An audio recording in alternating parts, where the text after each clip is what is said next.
नमस्कार दोस्तों, स्वागत है आपका स्टडी फॉर सिविल सर्विसेज में। वीडियो को पूरा देखिए। कोई भी आपका फीडबैक है, कोई सजेशन है, तुरंत वीडियो में कमेंट करके जरूर बताइए। अच्छा लगे तो वीडियो लाइक जरूर कर लीजिए और ऐसे वीडियो लगातार फ्री में पाने के लिए चैनल को तुरंत सब्सक्राइब कर लीजिए और बेल आइकन को जरूर टैप कर लीजिए ताकि आगे भी सारे वीडियो आपको मिलते रहे। यूट्यूब में फॉलो करते हैं तो प्लीज ये वाला फ्री टेलीग्राम चैनल जरूर ज्वाइन कर लीजिएगा। सारे नोटिफिकेशन, सारे अपडेट यहीं पे आते हैं, ध्यान रखिएगा। स्टडी फॉर सिविल सर्विसेज का कोई भी पेड ग्रुप अगर आपको ज्वाइन करना है तो सिर्फ 856480560660897523864455 यही नंबर है हमारे, सिर्फ जहां पे कॉल या व्हाट्सएप कर सकते हैं। इंस्टाग्राम पे हमारा पेज जरूर फॉलो कर लीजिएगा, studyforcivil.services है। ट्विटर पे हमको जरूर फॉलो कर लीजिएगा, @studyforcivils है। हेलो दोस्तों, आप सारे व्यूअर्स का बहुत बहुत स्वागत है एक बार फिर से न्यायिक सेवा परीक्षा में। जूनियर डिवीजन के सिविल जज की जो परीक्षा होनी है ऑफिशियल कैलेंडर के हिसाब से 12 फरवरी 2023 को होगी ये, ठीक है। 12 फरवरी 2023 को होने वाली परीक्षा के लिए सामान्य ज्ञान में जो नवीनतम सिलेबस में 9 एक्ट इस बार प्रिस्क्राइब किए गए हैं, उन सभी एक्ट को हम लोग स्टडी करेंगे। सबसे पहला एक्ट जो हमने लिया है, जो सिलेबस पे लिखा हुआ है, दिव्यांग अधिकार अधिनियम 2016। इस पूरे एक्ट को हम लोग स्टडी करेंगे बाइलिंगुअल फॉर्मेट में। टेक्स्ट आपको हिंदी और अंग्रेजी दोनों माध्यम में शो करता रहूंगा और बोलचाल की भाषा में, जैसे हम हिंदी भाषा में सीखते हैं वैसे इसको पूरा समझेंगे। और आप अगर यह परीक्षा देने जा रहे हैं तो इस वीडियो को पूरा देखिए। इस एक्ट से जितने भी सवाल बनेंगे वस्तुनिष्ठ तौर पर आप सभी के सभी उन सवालों को अटेम्प्ट कर सकेंगे। हमारा पेड क्रैश कोर्स आप ज्वाइन कर सकते हैं जूनियर डिवीजन सिविल जज की परीक्षा में जो सामान्य ज्ञान पूछा जाएगा उस सेक्शन की पूरी तैयारी के लिए। यह एक्ट इन सभी 9 एक्टों में सबसे बड़ा है, हम लोग कह सकते हैं। सबसे ज्यादा इसमें धाराएं हैं, सबसे ज्यादा इसमें अध्याय हैं। कुल मिलाकर 17 अध्यायों और 102 धाराओं का यहाँ पर हमको स्टडी करना है। यही क्वेश्चन आ सकता है आपके एग्जाम में डायरेक्टली भी कि कितनी धाराएं हैं इसमें। तो धाराएं हैं 102। धाराओं को इंग्लिश में हम बोलेंगे सेक्शन। तो इसमें कुल मिलाकर 102 सेक्शंस को हमको स्टडी करना है। सैलिएंट फीचर्स क्या क्या है अलग अलग सेक्शंस के, किन बातों को महत्वपूर्ण तौर पर आपको ध्यान रखना है वस्तुनिष्ठ परीक्षा के लिए, किन बातों को अधिक ध्यान देने की आवश्यकता नहीं पड़ेगी, उन सभी बातों को यहाँ पर हम डिस्कस करना शुरू करते हैं। तो सबसे पहले, जैसे सभी एक्ट में अध्याय दिए रहते हैं और धाराओं के नाम दिए रहते हैं, तो इसको एक बार जरूर देख लीजिएगा क्योंकि इससे डायरेक्ट क्वेश्चन बन सकते हैं। ये एक हम लोग कह सकते हैं रटने वाला पार्ट है, याद करने वाला पार्ट है। इसको आपको स्मरण करना पड़ेगा। जैसे पहला तो प्रारंभिक होता है, उसमें परिभाषाएं होती हैं, अधिनियम के बारे में होता है। और अध्याय 2 जो है वो संबंधित है अधिकार हकदारियों से। सबसे पहला अध्याय प्रारंभिक के बाद का, या फिर अध्याय 2 है आपका अधिकार और हकदारियों का। दिव्यांगजनों को क्या अधिकार और हकदारियां ये अधिनियम देता है, इसके बारे में इसमें उल्लेख किया गया है, ठीक।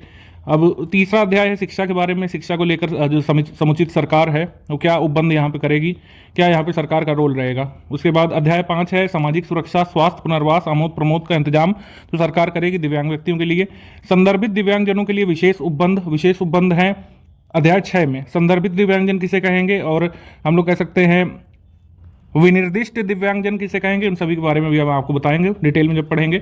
अधिक सहारे की आवश्यकता वाले दिव्यांगजनों के लिए विशेष उपबंध अध्याय 7 में है। दिव्यांगजनों के लिए संस्थाओं और रजिस्ट्रीकरण और ऐसी संस्थाओं को अनुदान जो सरकार देगी वो किस कह सकते हैं अध्याय में, अध्याय 9 में। अध्याय 10 में है विनिर्दिष्ट दिव्यांगताओं का प्रमाणन, ठीक है।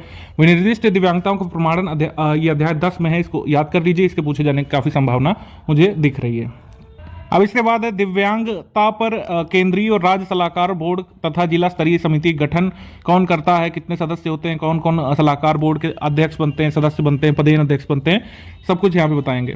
उसके बाद 12 में दिव्यांगजनों के लिए मुख्य आयुक्त और राज्य आयुक्त, इनकी नियुक्ति कैसे होती है और इनकी अर्हताएं क्या होती हैं, निरर्हताएं क्या होती हैं, कौन वेतन देगा, कौन कौन सदस्य होंगे इसमें, ये सब। अध्याय 13 में विशेष न्यायालय दिया हुआ, ये भी एक महत्वपूर्ण आपका अध्याय है। ऐसे पूछ सकते हैं कि मैचिंग में पूछ सकते हैं कि बताइए विशेष न्यायालय जो किसमें, विशेष न्यायालय आपका है अध्याय 13 में। दिव्यांगजनों के लिए राष्ट्रीय निधि का जो सृजन है वो कैसे किया जाएगा, इसके बारे में दिया हुआ है। दिव्यांगजनों के लिए राजकीय निधि का सृजन कैसे किया जाएगा, अध्याय 15 में दिया हुआ है। तो 14 में राष्ट्रीय निधि और 15 में राजकीय निधि। अपराध और शास्तियों के बारे में दिया हुआ है अध्याय 16 में। अपराध शास्तियों पर बहुत फोकस नहीं किया गया है इस पूरे एक्ट में, आपको बता दूं। आप देखेंगे कुल मिलाकर 89 से लेकर 95 बस इतनी धाराएं हैं जो अपराध और शास्तियों के बारे में बात करती हैं। बाकी सब में दिव्यांगजन कल्याण और उनकी जरूरतों को पूरा करने के लिए समुचित सरकार जो जो कदम उठाएगी या उठाने चाहिए उनको, उनके बारे में लिखा हुआ है। तो ये पूरा एक्ट जो है किसी को सजा दिलाने या सजा के उपबंध करने से या फिर अपराध के बारे में बताने को जो है लक्षित नहीं है। ये पूरा का पूरा समुचित सरकार का जो उद्देश्य होना चाहिए दिव्यांगजनों के कल्याण के लिए, उनको मुख्य धारा से जोड़ने के लिए, उस पे लक्षित ज्यादा प्रतीत होता है। ये आप खुद ही देखेंगे पढ़ते समय। अध्याय 17 प्रकीर्ण होता है, आखिरी अध्याय हमेशा प्रकीर्ण होता है, मिसलेनियस। अब हम एक एक करके स्टडी करना शुरू करते हैं। चैप्टर 1 पर आ जाते हैं बिना देर किए। चैप्टर 1 में परिभाषाओं के बारे में दिया हुआ है, तो परिभाषाएं यहाँ पर कौन कौन सी इसको देख लेते हैं। थोड़ा सा दिव्यांगजन अधिकार अधिनियम 2016 के बारे में देख लेते हैं। ये कब लागू हुआ था? राष्ट्रपति के अनुमोदन इसको प्राप्त हुआ था 27 दिसंबर 2016 को। ये डेट मानेंगे कि जब से लागू हुआ था। लागू शब्द से अगर पूछे तो 27 दिसंबर 2016 लागू होने की दिनांक रहेगी, जो आपको लर्न करना है, जो एग्जाम में लगाना है। अच्छा, ये अधिनियम किस उद्देश्य को मतलब पूरा करने के लिए बनाया गया है? संयुक्त राष्ट्र महासभा ने, यूनाइटेड नेशंस काउंसिल ने 13 दिसंबर 2006 को दिव्यांगजनों के अधिकार पर उसके अभिसमय को अंगीकृत किया था और ये कहा था कि ये सिद्धांत हैं कुल मिलाकर के। ये कौन कौन सिद्धांत हैं? अंतर्निहित गरिमा, वैयक्तिक स्वायत्ता के लिए आदर, जिसके अंतर्गत किसी व्यक्ति की स्वयं की पसंद, स्वतंत्रता, अभिव्यक्तियों की आज़ादी होगी, अविभेद होगा, महत्वपूर्ण लक्ष्य समाज में पूर्ण और प्रभावी भागीदारी और सम्मिलित होना यानी समावेशन एक उद्देश्य है, मानवीय भेदभाव मानवता के भाग के रूप में दिव्यांगजनों की भिन्नता के लिए आदर, उनका ग्रहण करना। ठीक है, मतलब आपको दिव्यांगजन से विभेद नहीं करना है, बल्कि उसकी जो भिन्नता है, शारीरिक भिन्नता है, उसका आदर करना है, उसको ग्रहण भी करना है। अवसर की समानता, पहुंच, एक्सेसिबिलिटी एक बहुत महत्वपूर्ण फीचर है। एक्सेसिबिलिटी को लेकर कई धाराओं में जो है उपबंध भी किए गए हैं, जिसको हम आगे देखेंगे। पुरुषों और स्त्रियों के बीच समता, दिव्यांग बालकों की क्षमता प्रस्तुत करने के लिए और आदर, और दिव्यांग बालकों की पहचान परिरक्षित करने के लिए उनके अधिकार और आदर। तो अभिसमय को भारत ने अपनाया था। कब अपनाया था ये पूछा जा सकता है। 1 अक्टूबर 2007 को उक्त अभिसमय का अनुसमर्थन भारत ने किया था। अभी जो अभिसमय भारत ने अपनाया, इसके जो सिद्धांत थे उन्हीं को इस अधिनियम में कहीं ना कहीं लागू करने का काम किया गया, इसको हम देखेंगे। अच्छा, अब टिप्पणी एक दी गई है कि क्या ये पहला ऐसा एक्ट आया है जो इस अभिसमय के सिद्धांतों को लागू करने के लिए आया? नहीं, इससे पहले भी एक एक्ट था जो एशिया और प्रशांत क्षेत्र में निशक्तता वाले लोगों की पूर्ण भागीदारी और समानता संबंधी उद्घोषणा को प्रभावी करने के लिए आया था। तो मतलब इस अधिनियम से पहले कौन सा अधिनियम काम करता था? इस अधिनियम से पहले निशक्त जन व्यक्ति समान अवसर अधिकार संरक्षण और पूर्ण भागीदारी अधिनियम जो है काम करता था। 1995 का 7 फरवरी 1996 को लागू किया गया था। हालांकि अब यह अस्तित्व में नहीं रहेगा। जो हम इस समय एक्ट पढ़ रहे हैं, आरपीडब्ल्यू एक्ट 2016, उसकी धारा 102 जो है वो निरस्त करती है इस पूर्व में लागू कानून को। अगर आपसे पूछे कौन सी धारा इसके निरसन से संबंधित है, आरपीडब्ल्यू एक्ट की धारा 102 यानी आखिरी धारा। इसको पूरी तरीके से निरस्त इसलिए किया गया क्योंकि नाम से ही भिन्नता उत्पन्न हो जाती है। क्योंकि यहाँ पर जो शब्द यूज किया गया है निशक्त व्यक्ति या विकलांग व्यक्ति जो भी है, निशक्त जन इसमें प्रयोग किया गया है, जबकि पूरे एक्ट में आरपीडब्ल्यू एक्ट 2016 में दिव्यांग शब्द का प्रयोग किया गया है, जो सरकार की नई अवधारणा है पर्सन विद डिसेबिलिटी को डिफाइन करने के लिए। हिंदी में और अंग्रेजी में दोनों में दिव्यांग शब्द का प्रयोग किया जाएगा। अच्छा, ये जो एक्ट था आपका 1995 वाला समान अवसर अधिकार संरक्षण पूर्ण भागीदारी अधिनियम, इसमें 40% से अन्यून यानी कम से कम 40% निशक्तता यानी डिसेबिलिटी हो उनके शरीर में, और उसको 7 प्रवर्गों में बांटा गया था। नेत्रहीनता, निम्न दृष्टि, श्रव्य क्षीणता, गति विषयक निशक्तता, मानसिक मंदता, मानसिक रूढ़ता, कुष्ठ रोग, ये सब जो है इसकी पहचान की गई थी। हालांकि अब आरपीडब्ल्यू एक्ट जो हम 2016 वाला पढ़ेंगे जो सिलेबस में है, उसमें कुल मिलाकर 21 तरीके की डिसेबिलिटीज के बारे में बात की गई है, अलग अलग वर्गों में है, वो हम अभी आगे देखेंगे जब शेड्यूल नंबर ZC या फिर या गा हम लोग पढ़ेंगे। ठीक है, धारा 2 का या गा जब हम लोग पढ़ेंगे उसमें अलग से शेड्यूल दिया है जिसमें 21 तरह की डिसेबिलिटीज को डिफाइन किया गया है। तो बस आगे आ जाते हैं, इतना इंट्रोडक्शन काफ़ी है इसके बारे में। और इसमें थोड़ा सा बैकग्राउंड दिया गया कि सुधा कौल जो कि भारतीय प्रमस्तिकीय पक्षाघात संस्थान कोलकाता की अध्यक्ष थी, उनकी अध्यक्षता में एक समिति गठन हुआ था 2011 में। 2014 में निशक्त व्यक्ति अधिकार विधेयक आया था, उसी विधेयक पर आधारित ये आपका अधिनियम बना था आरपीडब्ल्यू एक्ट 2016। इसमें ये सब बातें परिभाषित की गई थी। तो आपसे पूछ सकते हैं कि जो 2016 का एक्ट है, इसका विधेयक कब इंट्रोड्यूस किया गया था? 2014 में। और किसकी अध्यक्षता में समिति बनी थी? डॉक्टर सुधा कौल की अध्यक्षता में। अब चूंकि हमको पूरा एक्ट पढ़ना है, यहाँ पर आप बिल की बातें जो है अब इग्नोर कर सकते हैं। ठीक है, बिल में जो दिया हुआ है उसको अब आप इग्नोर कर सकते हैं। डायरेक्टली आप अध्याय नंबर 1 पर आ जाइए। इसमें प्रारंभिक में कुछ यहाँ पे तारीख दी गई है, कुछ परिभाषाएं दी गई। परिभाषाओं को हम शुरू से नहीं देखेंगे, परिभाषाओं को हम आगे से पीछे की ओर देखेंगे। मतलब परिभाषाएं पहले ही पढ़ के बैठ जाएंगे तो आगे भूल जाते हैं। सभी अधिनियम में ये काम करिएगा कि परिभाषाएं एक्ट को पढ़ते समय, एक्ट के आगे के उपबंधों को पढ़ते समय देखिएगा, प्रोविजंस को स्टडी करते समय, तो ज़्यादा याद रह जाएगा। अभी ये आप पढ़ेंगे तो भूल जाएंगे। तो परिभाषाओं को हम आगे जाकर पीछे जाते हुए रिकॉल करेंगे एक बार। समझ रहे हो बात? जब हम प्रोविजंस पढ़ेंगे तो परिभाषाओं को पीछे जाके हम एक बार देख लेंगे तो ज़्यादा याद रह जाएगा। तो परिभाषाओं को मैं अभी स्किप कर रहा हूँ, हम लोग आगे बढ़ते हैं। परिभाषाओं पर पीछे जाते हुए एक बार देख लेंगे। अब ये सब थोड़ा थोड़ा आपको लर्न भी करना पड़ेगा कि जैसे कि क्या किस में दिया हुआ है। जैसे इसमें विशेष रोजगार कार्यालय जो कि हम आगे बात करेंगे वो किस में दिया हुआ है? वो दिया हुआ है धारा 2 याखा में। ठीक है, याखा में दिया हुआ है। और यागा में विनिर्दिष्ट दिव्यांगताओं के बारे में बात की गई है, इसको इंग्लिश में ZC लिखेंगे। यागा में परिवहन प्रणाली के बारे में बात की गई, जिसमें सड़क परिवहन, रेल परिवहन और वायु परिवहन तीनों ही शामिल है, जल परिवहन भी शामिल है। अंतिम मील तक की कनेक्टिविटी शामिल है, गली अवसंरचना तक शामिल है इसमें। अब इसका यूज़ कहाँ कहाँ है वो भी हम देखेंगे। अध्याय 2 से अब आपको चीज़ें थोड़ा थोड़ा क्लियर होनी शुरू होंगी। तो अध्याय 2 है अधिकार और हकदारियां, समता और अविभेद के बारे में इसमें बात की गई है। तो अधिकार अध्याय 2 से जो पहली धारा है यानी कि धारा 3 यानी सेक्शन नंबर 3 वो क्या है, समता और अविभेद है, सेक्शन नंबर 3। अब इसमें एक शब्द है समुचित सरकार, ये पहला शब्द है जिसको इंग्लिश में अप्रोप्रिएट गवर्नमेंट लिखा जाता है। समुचित सरकार के बारे में जो हमारी धारा 2 है जिसमें परिभाषाएं दी हुई हैं उसमें क्या दिया हुआ है समुचित सरकार के बारे में। धारा नंबर 2 में यहाँ पे दिया हुआ है कि समुचित सरकार से आशय है केंद्र सरकार या उस सरकार द्वारा पूर्णतः या पर्याप्त रूप से वित्त पोषित किसी स्थापन या छावनी अधिनियम 2006 के अधीन गठित किसी छावनी बोर्ड के संबंध में। केंद्रीय सरकार, कोई राज्य सरकार भी हो सकती है समुचित सरकार, ठीक है।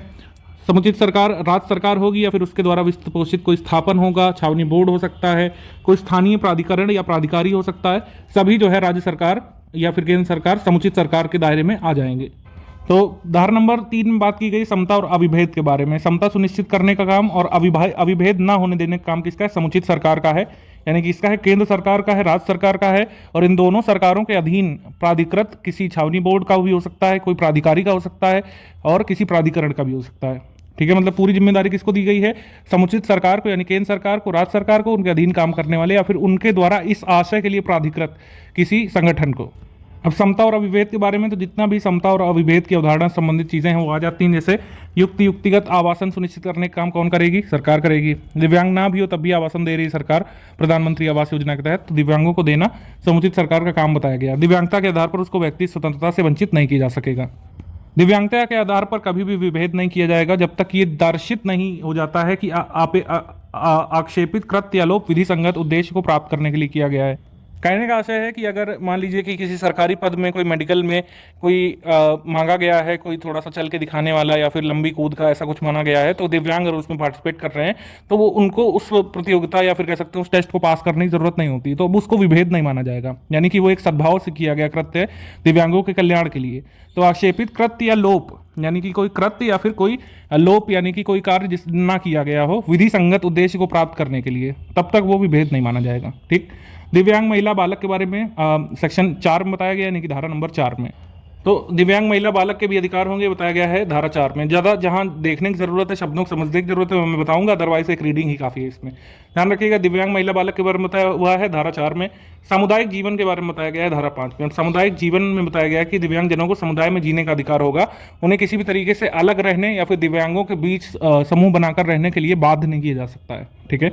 समुचित सरकार ये प्रयास करेगी कि किसी भी तरीके से उनको कोई विशिष्ट जीवन शैली या जीवन व्यवस्था में जीने के लिए बाध्य न किया जाए, ठीक है। विशिष्ट जीवन व्यवस्था उनको नहीं दी जाएगी, विशिष्ट सुविधाएं दे सकती है समुचित सरकार, लेकिन किसी भी तरीके से समुचित सरकार ये नहीं करेगी कि उनको विशिष्ट व्यवस्था में जीने के लिए बाध्य किया जाए। जहाँ कभी कहीं भी जो समुचित सरकार यानी केंद्र सरकार, राज्य सरकार उपबंध करती है, सुविधाएं प्रदान करती है विशेष लिंग या वर्ग के लोगों को, उसमें दिव्यांग व्यक्तियों को भी शामिल यहाँ पे किया जाएगा, यहाँ पे कहा गया है, ठीक। क्रूरता और अमानवीय व्यवहार से संरक्षण ये दिया गया है 6 में, ठीक है। क्रुएल्टी और इनह्यूमन बिहेवियर से जो इम्यूनिटी प्रदान की गई है वो दी है धारा 6 में, ध्यान रखिएगा धारा 6। अब इसमें कहा गया है कि प्रताड़ना, क्रूरता, अमानवीय व्यवहार, निम्नकृत व्यवहार होने से संरक्षित करने के लिए सर्वोचित सरकार उपाय करेगी, यानी केंद्र सरकार, राज्य सरकार का ही यहाँ पे काम होगा कि क्रूरता और अमानवीय व्यवहार से दिव्यांग को संरक्षण दिलाए। कोई दिव्यांग किसी भी तरीके से किसी भी रिसर्च का पार्ट नहीं बन सकता, इसमें कहा गया है किसी भी तरीके से जब तक उसकी सम्मति ना प्राप्त हो जाए दिव्यांग की, उस पर किसी भी तरीके का कोई रिसर्च नहीं किया जा सकेगा, ठीक है। अगर मान लीजिए कि सरकार को दिव्यांगता पर कोई अनुसंधान करना ही है, कोई समिति बनाई गई अनुसंधान के लिए, तो कम से कम आधे सदस्य उनमें से या तो दिव्यांग जन होंगे या फिर धारा 2 खंड या के अधीन यथावर्णित रजिस्ट्रीकृत संगठनों के सदस्य होंगे, और तब तक अनुसंधान नहीं हो सकेगा। मतलब अगर दिव्यांगता पर या कोई बीमारी पर अनुसंधान करना है किसी दिव्यांग व्यक्ति के शरीर को मतलब लेकर के, तब तक ये नियम पूरे करने होंगे कि दिव्यांग पर अनुसंधान की समिति बनेगी, उसमें सदस्य या तो आधे से मतलब कम से कम आधे सदस्य उस समिति के दिव्यांग जन हो, या तो धारा 2 खंड या के अधीन रजिस्ट्रीकृत संगठनों के सदस्य हों, तब हो सकेगा दिव्यांग व्यक्ति पर अनुसंधान। अब धारा 2 जिसमें परिभाषाएं दी हुई है उसमें खंडिया देख लेते हैं। रजिस्ट्रीकृत संगठन से संसद या किसी राज्य विधानमंडल के अधीन सम्यक रूप से रजिस्ट्रीकृत दिव्यांगों का कोई संगम या दिव्यांगजनों का संगठन हो, या दिव्यांगजनों के माता पिता का कोई एसोसिएशन हो, दिव्यांगजनों के कुटुंब सदस्यों का कोई संगम हो, या स्वैच्छिक या गैर सरकारी पूर्ण संगठन या न्यास सोसाइटी हो जो दिव्यांगजनों के कल्याण के लिए काम करता हो, वही एक रजिस्ट्रीकृत संगठन हमारी परिभाषाओं की लिस्ट में यानी कि धारा 2 खंड या में दिया हुआ है। इनकी जब तक सहमति नहीं प्राप्त होगी तब तक किसी दिव्यांगजन की बॉडी पर रिसर्च नहीं हो सकेगा। अगली धारा है धारा 7, दुरुपयोग और हिंसा और शोषण से संरक्षण के बारे में यहाँ पे उपबंध किए गए हैं, और ये रोकने का काम किसका है, वो भी समुचित सरकार का है। तो सरकार का काम दिया हुआ है धारा नंबर 7 में, उपधारा 1 में। उपधारा 2 में दिया हुआ है कि रजिस्ट्रीकृत संगठन जो कि दिव्यांगों के कल्याण के लिए काम करता है वो भी किसी एग्जीक्यूटिव मजिस्ट्रेट को सूचना दे सकता है कि कोई दिव्यांग खतरे में है, और वो उसकी मतलब कह सकते हैं उसके लिए संरक्षा की मांग कर सकता है। कार्यपालक मजिस्ट्रेट यानी एग्जीक्यूटिव मजिस्ट्रेट ऐसी सूचना की प्राप्ति पर यथास्थिति उसके होने या रोकने, यानी कि दुरुपयोग, हिंसा अगर हो चुकी है तो उसका निवारण करने, और अगर होने वाली है तो उसको रोकने के लिए तुरंत उपाय करेगा एग्जीक्यूटिव मजिस्ट्रेट, ये उसका काम है। तो एग्जीक्यूटिव मजिस्ट्रेट की क्या क्या पावर यहाँ पे दी गई है कि पुलिस या दिव्यांगजनों के लिए कार्य कर रहे किसी संगठन को व्यक्ति को सुरक्षित रखने का काम दे सकता है, पुनर्वास का काम दे सकता है, और यदि दिव्यांग व्यक्ति चाहे तो दिव्यांग के लिए संरक्षित अभिरक्षा उपलब्ध कराने के लिए आदेश दे सकता है, और दिव्यांग को भरण पोषण उपलब्ध कराने के संबंधी भी एग्जीक्यूटिव मजिस्ट्रेट आदेश पारित कर सकता है। अब ये जो आपका धारा 7 है दुरुपयोग, हिंसा और शोषण से संरक्षण, इसमें पुलिस अधिकारी के बारे में क्या दिया हुआ है कि पुलिस अधिकारी दिव्यांग के दुरुपयोग, हिंसा, अत्याचार की कोई शिकायत यदि प्राप्त करता है या इस संबंध में कोई जानकारी प्राप्त करता है तो ऐसे दिव्यांग व्यक्ति को बताएगा कि उसके अधिकार क्या क्या हैं, वो कहाँ से सहायता प्राप्त कर सकता है, और कार्यपालक मजिस्ट्रेट की विशिष्टियों के बारे में उसको जानकारी प्रदान करेगा। दिव्यांगजनों के पुनर्वास के लिए कार्य कर रहे निकटतम संगठन, संस्था, चाहे वो सरकारी हो चाहे गैर सरकारी, उसके बारे में बताएगा उसको, और निःशुल्क विधिक सहायता अधिकारी के बारे में बताएगा जो दिव्यांग को मिल सकता हो त्वरित, और इस अधिनियम के उपबंधों के अधीन या ऐसे अपराध से निपटने वाली किसी अन्य विधि के अधीन शिकायत करने के अधिकार की जानकारी दिव्यांग को वह पुलिस अधिकारी देगा। परंतु यहाँ पर पुलिस अधिकारियों की एक जवाबदेही सुनिश्चित की गई है कि किसी भी विवाद का इस रीति के अर्थ में इसे नहीं लिया जाएगा कि पुलिस अधिकारी किसी संज्ञेय अपराध के कारित होने पर सूचना की प्राप्ति पर विधि के अनुसार कार्रवाई करने के कर्तव्य से मुक्त हो जाता है।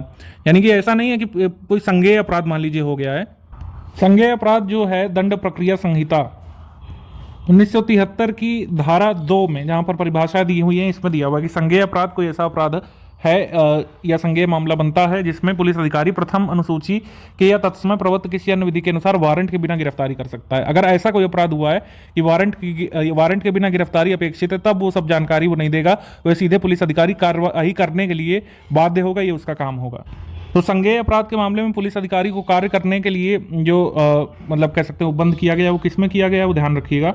ये किया गया है आपका कुल मिलाकर के धारा 7 की उपधारा 4 में। धारा 7 की उपधारा 4 में कहा गया कि अगर कोई संज्ञेय अपराध हुआ है यानी कि कॉग्निजेबल ऑफेंस हुआ है तो तुरंत पुलिस अधिकारी को कार्रवाई करनी होगी, वो इससे मुक्त नहीं हो सकता है। कार्यपालक मजिस्ट्रेट ये पाता है कि कथित कृत्य या व्यवहार भारतीय दंड संहिता के अधीन या तत्समय प्रवृत्त किसी अन्य विधि के अधीन कोई अपराध है तो इस प्रभाव की शिकायत को यथास्थिति उस विषय में अधिकारता रखने वाले न्यायिक या महानगर मजिस्ट्रेट को अग्रसर करेगा। अगर मतलब मजिस्ट्रेट को लगता है कि भारतीय दंड संहिता के अधीन या किसी अन्य विधि के तहत कोई अपराध हुआ है, ठीक है, या होने की उसको कारण प्रतीत होता है, तो वो न्यायिक मजिस्ट्रेट या फिर जिस भी मजिस्ट्रेट को उसका अधिकार होगा सुनवाई करने का, उसको तुरंत भेजेगा एग्जीक्यूटिव मजिस्ट्रेट। संरक्षण और सुरक्षा के बारे में दिया हुआ है धारा 8 में, ठीक है। संरक्षण और सुरक्षा का काम भी समुचित सरकार का ही है। समुचित सरकार और राष्ट्रीय आपदा प्राधिकरण, राज्य आपदा प्राधिकरण जो कि समुचित सरकार के ही हम लोग कह सकते हैं प्राधिकरण है, उनका काम होगा कि अगर कोई प्राकृतिक आपदा आती है तो उसमें दिव्यांगजनों के संरक्षण और सुरक्षा को महत्वता दी जाए, प्राथमिकता दी जाए, ये सब काम करना होगा उन्हें। जोखिम, सशस्त्र संघर्ष, प्राकृतिक आपदा की स्थितियों में पुनः निर्माण कार्यकलापों में लगे हुए प्राधिकरण ऐसे कार्यकलापों को दिव्यांग की पहुंच अपेक्षाओं के अनुसार संबंधित राज्य आयुक्त के परामर्श से अपने हाथ में लेंगे, ये लिया हुआ है। अब राज्य आयुक्त कैसे नियुक्त होते हैं, कौन होते हैं, वो अभी हम आगे देखेंगे। गृह और कुटुंब के बारे में दिया हुआ है 9 में। इसमें लिखा हुआ है कि दिव्यांगता के आधार पर बालक को अलग नहीं किया जा सकता उसके माता पिता या अभिभावक से, अनलेस जो है सक्षम न्यायालय ऐसा आदेश न पारित करे बालक के कल्याण के लिए। अभिभावक दिव्यांग बालक की देखभाल करने में अगर असमर्थ है तो सक्षम न्यायालय ऐसे बालक को उसके नज़दीकी नातेदारों के पास भेजेगा, या फिर जो भी समुचित सरकार ने या गैर सरकारी संगठन जो कि ऐसी मान्यता रखते हैं कि वो अच्छे तरीके से दिव्यांग बालकों का संरक्षण कर सकेंगे, पालन पोषण कर सकेंगे, तो उन्हें उनकी कस्टडी दे दी जाती है। मगर ये सक्षम न्यायालय के आदेश से ही हो सकता है, ये इसमें लिखा हुआ है। प्रजनन के अधिकार दिए हुए हैं कि बिना दिव्यांग व्यक्ति की जानकारी के किसी भी तरीके से कोई ऐसी सर्जरी उसकी ना की जाए कि वो आगे प्रजनन ना कर सके। 11 में मतदान तक पहुंच के बारे में बताया हुआ है कि भारतीय निर्वाचन आयोग, राजकीय निर्वाचन आयोग ऐसे उपबंध करेंगे कि दिव्यांगों को अपने वोट डालने में कोई कठिनाइयों का सामना ना करना पड़े। न्याय तक पहुंच के बारे में यहाँ पे रूप बंद किए गए हैं। न्याय तक पहुंच में कहा गया है कि दिव्यांगता के आधार पर विभेद नहीं किया जाएगा। जो न्याय तक पहुंच एक सामान्य व्यक्ति को मिलती है वही दिव्यांग व्यक्ति को भी मिलनी चाहिए, बल्कि उसे मिलने में सुविधा प्रदान की जानी चाहिए, रोध नहीं प्रदान किया जाना चाहिए। ठीक। समुचित सरकार दिव्यांगजनों के लिए विशेषतः जो कुटुंब से बाहर रहते हैं उन्हें विधिक अधिकारों के प्रयोग के लिए अधिक सहारे की उपेक्षा है, मतलब अधिक सहारे की आवश्यकता होती है, उनके लिए समुचित कदम उठाएगी। विधिक सेवा प्राधिकरण अधिनियम में ये कहा गया है कि राष्ट्रीय विधिक सेवा प्राधिकरण किसी भी तरीके से दिव्यांगों को वो समस्याएं नहीं होने देंगे जो उनके दिव्यांग होने के कारण होती हैं न्याय प्राप्त करने में। ठीक है, ये है इसमें कहा गया। न्याय तक पहुंच दिया हुआ धारा 12 में। अब समुचित सरकार का ये काम है कि दिव्यांग व्यक्तियों के लिए जो भी दस्तावेज अवेलेबल हो सुगम रूप में हो। फॉर एग्जांपल अगर ऑर्डर है तो उनका ब्रेल ट्रांसक्रिप्शन भी किया जाए, जो कि नहीं अवेलेबल है, लेकिन सरकार कह रही है कि वो प्रयास कर रहे हैं। ठीक है, उसके अलावा कोई भी विभागों, रजिस्ट्री, अभिलेखों के दस्तावेज जो है उस रीति में बनाए जाने चाहिए जिससे कोई ब्लाइंड व्यक्ति भी पढ़ सके उसको। ठीक है, अगर कोई बधिर व्यक्ति है तो ऐसे दस्तावेजों को जो है मतलब सांकेतिक भाषा में समझाने के लिए भी उन्हें कुछ ना कुछ बंद करना चाहिए। ये यहाँ पर हमको समझ में आता है। विधिक हैसियत की यहाँ पर बात की गई है। लीगल कैपेबिलिटी जो है वो दिव्यांग को मिलनी चाहिए। शारीरिक दिव्यांगता के कारण किसी भी तरीके से उसकी विधिक हैसियत को कम नहीं किया जा सकता, ना न्यून किया जा सकता है। ये बात समझिए कुल मिलाकर, ऐसा धारा 13 में कहा गया है। अब कुछ विशेष बातें इसमें लिखी हुई हैं, उन पर थोड़ा सा प्रकाश डालेंगे। कोई भी व्यक्ति अगर दिव्यांग के साथ रहता है, चाहे वह उसका मतलब रक्त संबंधी हो, माता पिता, भाई बहन हो, विवाह से उससे जुड़ा हुआ हो, उसका पति या पत्नी हो, किसी भी तरीके से उसकी विधिक हैसियत का अपहरण नहीं कर सकता है। हम लोग कह सकते हैं उसके विधिक अधिकार को छीन नहीं सकता है। हाँ, अगर मतलब कोई ऐसा व्यक्ति है जो सहारा दे रहा है दिव्यांग को, लेकिन दिव्यांग से उसका मतभेद हो जाता है किसी कारण से लेकर, जो है सांपत्तिक, वित्तीय, जैसे इसमें लिखा हुआ है, आर्थिक समव्यवहार को लेकर हितों का कोई विरोध हो जाता है, तब ऐसा समर्थन प्राप्त करने वाला व्यक्ति उक्त समव्यवहार में दिव्यांग को समर्थन प्रदान करने से प्रवृत्त रहेगा। मतलब कि अगर दिव्यांग से उसका कुछ झगड़ा हो जाता है तो उसका मतलब कह सकते हैं राइट है कि वो दिव्यांग को समर्थन ना दे। लेकिन यहाँ पे ये कहा गया है कि अगर मान लीजिए कोई दिव्यांग का भाई है और प्रॉपर्टी का कोई डिस्प्यूट चल रहा है और तब वह उससे उसका सहारा छीनने की कोशिश करता है, तब ये अपराध की श्रेणी में आएगा। वह व्यक्ति ऐसा नहीं कर सकता है, ये यहाँ पे कहा गया है। इसमें लिखा हुआ है कि दिव्यांग को समर्थन प्राप्त करने वाला कोई व्यक्ति, चाहे वो रक्त संबंधी हो चाहे अन्य कोई हो, असम्यक असर का प्रयोग नहीं करेगा और उसकी स्वायत्ता, मर्यादा और निजता का सम्मान करेगा। अगर ऐसा नहीं करता है तो जाहिर सी बात है क्रुएल्टी के लिए इस अधिनियम में जो क्रुएल्टी के संबंध में जो चीज़ें दी हुई है उसको लेकर के दिव्यांग व्यक्ति शिकायत दर्ज करा सकता है। उसके अलावा संरक्षकता के लिए उपबंध किए गए हैं, यानी गार्जियनशिप के लिए। तो विधिक रूप से कोई अगर निर्णय लेने हैं किसी दिव्यांग व्यक्ति को और उसके लिए किसी सहारे की जरूरत है तो सीमित संरक्षक यानी कि लिमिटेड गार्जियनशिप का प्रयोग किया जा सकता है। और अगर लिमिटेड गार्जियनशिप का बार बार प्रयोग किया जाना है तो उसके संबंध में जो रीति या फिर जो नियम बनाएगा वो कौन बनाएगा? न्यायालय बनाएगा। ठीक है, न्यायालय या फिर नाम निर्दिष्ट प्राधिकारी द्वारा पुनर्विलोकन किया जाएगा कि बार बार अगर कोई गार्जियन के रूप में दिव्यांग की विधिक हैसियत का प्रयोग कर रहा है तो उसको रिव्यू करने का काम होगा न्यायालय का या नाम निर्दिष्ट प्राधिकारी का। हाँ, इसमें एक बात का स्पष्टीकरण किया गया है कि सीमित संरक्षा यानी कि लिमिटेड गार्जियनशिप जो है संयुक्त विनिश्चय की प्रणाली है, यानी कि जब तक दिव्यांग चाहता है तब तक ये गार्जियनशिप रहेगी, जब वो नहीं चाहता तो गार्जियनशिप को एंड करना पड़ेगा। और जो भी व्यक्ति गार्जियनशिप प्रदान कर रहा है वो किसी भी तरीके से दुरुपयोग नहीं कर सकेगा इसका। इसके बाद आ जाते हैं हम समर्थन के लिए प्राधिकारियों के पदाविधान पर। मतलब दिव्यांगों को सपोर्ट करने के लिए सरकार समुचित निर्णय लेगी और विधिक हैसियत के प्रयोग में दिव्यांगजनों के समर्थन हेतु सामाजिक जागरूकता सृजित करेगी। इसमें लिखा हुआ है कि अभिहित प्राधिकारी संस्थान में रहने वाले दिव्यांगजनों द्वारा विधिक हैसियत के प्रयोग के लिए उपर्युक्त समर्थनकारी व्यवस्थाएं स्थापना करके उपाय करेगा और जिन्हें अधिक सहारे की आवश्यकता है कोई अन्य उपाय जो भी अपेक्षित हों कर सकेगा। मतलब लिमिटेड गार्जियनशिप भी प्रोवाइड कराने की जिम्मेदारी, मतलब जिम्मेदारी नहीं हम लोग कह सकते हैं, पावर दे दी गई सरकार को और उसके प्राधिकारियों को। तो समर्थन के लिए प्राधिकारियों की नियुक्ति प्राधिकारियों के पदाविधान किसमें दिए गए हैं? धारा 15 यानी सेक्शन 15 में designation of authorities for to support ये दिया हुआ है। ठीक है, इसमें देख सकते हैं आप।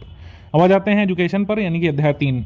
अब अध्याय 3 है शिक्षा। शिक्षण संस्थानों का कर्तव्य क्या क्या होगा इसके बारे में बताया हुआ है 16 में। ठीक है, कर्तव्य वही होगा कि मुख्य धारा से जोड़ेंगे, किसी भी विशिष्ट तरीके से उन्हें पढ़ने को बाध्य नहीं किया जाएगा। हालांकि विशिष्ट सुविधाएं प्रदान की जा सकती हैं उनको, जैसे कि पाठ्य पुस्तकों का ब्रेल लिपि में रूपांतरण, और अगर कोई गूंगे बहरों का स्कूल है तो उसमें प्रशिक्षित गूंगे बहरे टीचर्स यहाँ पे नियुक्त किए जाएं जो कि सांकेतिक भाषा में, साइन लैंग्वेजेस में समझा सकें उन्हें।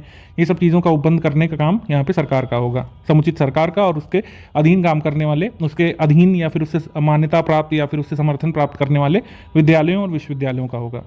तो अध्याय 3 में शिक्षा में पहली धारा है 16 शिक्षण संस्थानों का कर्तव्य। ठीक है, शिक्षण संस्थानों का कर्तव्य क्या होगा, ये दिया हुआ है 16 में। उसके बाद हम आ जाते हैं सम्मिलित शिक्षा को संवर्धित करने और सुकर करने के लिए भी निर्दिष्ट उपाय। समुचित सरकार और स्थानीय प्राधिकारी शिक्षा जो शिक्षा के प्रावधान जो किए गए हैं शिक्षण संस्थानों के कर्तव्य में, उसको सुनिश्चित करने के लिए क्या काम करेंगे, दिया हुआ है। हमसे यूपीपीएससी से क्वेश्चन पूछ सकता है कि सरकार किसी भी विश्वविद्यालय में या विद्यालय में ब्रेल में जो ब्रेल लिपि में जो पाठ्य पुस्तक उपलब्ध कराती है वो किस उपबंध के तहत या किस धारा के तहत करती है, धारा 17, ध्यान रखिएगा, धारा 17 के तहत करती है, ये सवाल बन सकता है। और सांकेतिक भाषा का जो अनुवाद प्रोवाइड करवाया जाता है किसी भी टीवी प्रोग्राम में या फिर किसी सरकार के कार्यक्रम में, वह भी किस में आएगा, अगर वो शिक्षा के लिए है, शिक्षा के संवर्धन के लिए, तो आएगा 17 में। तो सम्मिलित शिक्षा को संवर्धित करने और सुकर करने के भी निर्दिष्ट उपाय जो किए जा रहे हैं सरकार के द्वारा, वो होते हैं धारा 17 में। ठीक, उसके बाद हम आ जाते हैं प्रौढ़ शिक्षा। इसमें प्रौढ़ शिक्षा के बारे में बात की गई है कि अगर दिव्यांग जो है उनको प्रौढ़ शिक्षा की जरूरत है तो उसके उपाय करे जाएंगे। अध्याय 4 आ जाता है कौशल विकास और नियोजन। कौशल विकास नियोजन में पहली धारा है व्यावसायिक प्रशिक्षण और स्वनियोजन। ठीक है, सेल्फ एम्प्लॉयमेंट प्रोवाइड करने में मदद समुचित सरकार उसके अंतर्गत आने वाले प्राधिकरण करेंगे। ठीक, और नियोजन करा जाएगा। मुख्य धारा के औपचारिक गैर औपचारिक वृत्ति को कौशल प्रशिक्षण से किसी भी तरीके से दिव्यांग को हटाया नहीं जा सकेगा। समावेशी यहाँ पे सोच होनी चाहिए। मुख्य धारा में कैसे दिव्यांग को इनकॉर्पोरेट किया जाए, ये यहाँ पे उपाय किए जाएंगे, किसी भी तरीके से उनको हटाया नहीं जाएगा वहाँ से दिव्यांग होने के कारण। रियायती दर पर ऋण उपलब्ध किया जाएगा दिव्यांगों को, जिसमें माइक्रो क्रेडिट या फिर सूक्ष्म उधार भी शामिल है। दिव्यांगजन जो कौशल विकास करके कुछ उत्पाद वगैरह बनाएंगे, उसके विपणन का काम भी सरकार का होगा, समुचित सरकार का होगा। तो धारा 19 में आपका व्यावसायिक प्रशिक्षण और स्वनियोजन। ठीक है, 20 में है नियोजन में विभेद ना करना। ये दिया हुआ है नियोजन में विभेद ना करना। कोई भी संगठन, प्राधिकरण, स्थापन, चाहे वह सरकारी हो चाहे गैर सरकारी, किसी भी तरीके से किसी के दिव्यांग होने पर उसे एम्प्लॉयमेंट के अपॉर्चुनिटीज से निकाल नहीं सकता है। केवल दिव्यांग होने पर किसी व्यक्ति की प्रोन्नति से इनकार नहीं किया जा सकेगा। ये प्राइवेट और सरकारी दोनों संस्थानों के लिए लागू होता है। लेकिन इसमें धारा 1 में उपधारा 1 में एक स्पष्ट तौर पर यह भी कहा गया है कि समुचित सरकार किसी स्थापन द्वारा किए जाने वाले कार्यों के प्रकार को ध्यान में रखते हुए अधिसूचना जारी करके ऐसे निबंधनों के अधीन रहते हुए धारा के उपबंधों से किसी स्थापन को छूट भी प्रदान कर सकती है। मान लीजिए कोई ऐसा प्राधिकरण संगठन है जिसमें दिव्यांग व्यक्ति नहीं फिट हो सकता है, तो प्राधिकरण के जो कार्य हैं वो जोखिम भरे हैं, दिव्यांग के लिए जोखिम भरे हो सकते हैं, या फिर उसकी क्षमता के बिल्कुल बाहर हो सकते हैं, या फिर अगर उन्हें वहां लगाया जाता है तो उनका नुकसान हो सकता है फायदे के बजाय। तो ऐसे उपबंधों से छूट प्रदान कर सकती है समुचित सरकार अधिसूचना जारी करके कि हाँ, हम ये नियोजन में विभेद ना करना जो धारा 20 में दिया हुआ है पर्सन विद डिसेबिलिटी एक्ट 2016 में, उससे आपको मुक्त करते हैं। ऐसी अधिसूचना सरकार जारी कर सकती है। इसमें एक महत्वपूर्ण उपबंध ध्यान रखिएगा, सरकारी स्थापन किसी कर्मचारी को उसकी सेवा के दौरान दिव्यांगता प्राप्त होने पर उसकी रैंक में कमी नहीं कर सकेगा। मान लीजिए कोई ऊंची रैंक पर है और दिव्यांग हो जाता है किसी मिशन के दौरान, किसी ऑपरेशन के दौरान, सरकारी कार्य के दौरान, तो वो उसे जो है उसकी रैंक नहीं गिरा सकता है वो सरकारी स्थापन। हाँ, इसमें कहा गया है कि कोई कर्मचारी दिव्यांगता ग्रहण करने के बाद उस पद के लिए उपयुक्त अगर नहीं रह जाता है, ठीक है, दिव्यांग हो जाने के कारण उस पद में जो कार्य वो करता था वो नहीं कर पाता है, तो उसके लिए समान वेतनमान और सेवा के फायदों के साथ किसी अन्य पद पर उसको स्थानांतरित कर दिया जाएगा। लेकिन ऐसा भी हो सकता है कि समान वेतनमान और समान सेवा के फायदों वाला कोई अन्य पद भी उसके लायक ना हो, ठीक है, ऐसी डिसेबिलिटी हो जाए। तब क्या होगा कि जब तक वो रिटायर नहीं हो जाता या फिर सुपरएनुमेरेशन तक उसे पूर्ववर्ती मतलब वेतनमान और सेवा के अंतर्गत अधिसंख्य पद पर रखा जा सकेगा, यानी कि सुपर न्यूमररी के तौर पर उसे रखा जाएगा। सुपर न्यूमररी का आशय ये है कि एक्स्ट्रा के तौर पर उसे रखा जाएगा, उससे वह सब काम नहीं लिए जाएंगे जो उस पोस्ट में व्यक्ति करता था, हालांकि उसे जो है सारे वेतन लाभ और अन्य लाभ प्राप्त होते रहेंगे। ठीक है, ये उपबंध सरकार ने किए हैं, ये महत्वपूर्ण उपबंध, ध्यान रखिएगा। तो दिव्यांग हो जाने पर किसी भी तरीके से कोई भी लाभ की प्राप्ति से वंचित नहीं किया जा सकेगा किसी सरकारी पद में काम करने वाले व्यक्ति को। अगर कोई भी पोस्ट का कार्य उसके लिए फिट नहीं बैठता तो एक सुपर न्यूमररी के तौर पर उसे सैलरी मिलती रहेगी जब तक सुपर एनुमेशन यानी रिटायरमेंट नहीं हो जाता। समान अवसर नीति लागू करने का काम किसका होगा? सभी सरकारी और गैर सरकारी स्थापनों का, कि समान अवसर मिले दिव्यांगों को भी और जो दिव्यांग नहीं उन व्यक्तियों को। अभिलेखों के अनुरक्षण के बारे में बात की गई है 22 में। कोई भी सरकारी स्थापन जो है वो सारे अभिलेख रखेगा कि उसने कितने दिव्यांग व्यक्तियों को रोजगार उपलब्ध कराया है और जो जो सुविधाएं वो दिव्यांगों को देते हैं। प्रत्येक रोजगार कार्यालय जो होगा उसमें दिव्यांगजनों का अभिलेख वो रखेगा कि वहाँ वो रोजगार मांगने के लिए रजिस्टर करवा गए हैं। उपधारा 1 के अधीन रखे गए अभिलेख ऐसे व्यक्तियों द्वारा जो समुचित सरकार द्वारा निमित्त प्राधिकरण द्वारा जो है पदाभित किए जाएंगे, जिनको ये चार्ज दिया जाएगा कि वे ऐसे नियोजन कार्यालयों से सूचना मांग सकें, उनको उन्हें सूचना देना होगा। ये यहाँ पे कहा गया है कि अभिलेखों का अनुरक्षण जरूरी है। अभी आगे जब हम पेनाल्टीज के बारे में बात करेंगे तो ये भी एक नियम है कि सूचना आप छुपा नहीं सकते हैं, सूचना देना ही होगा।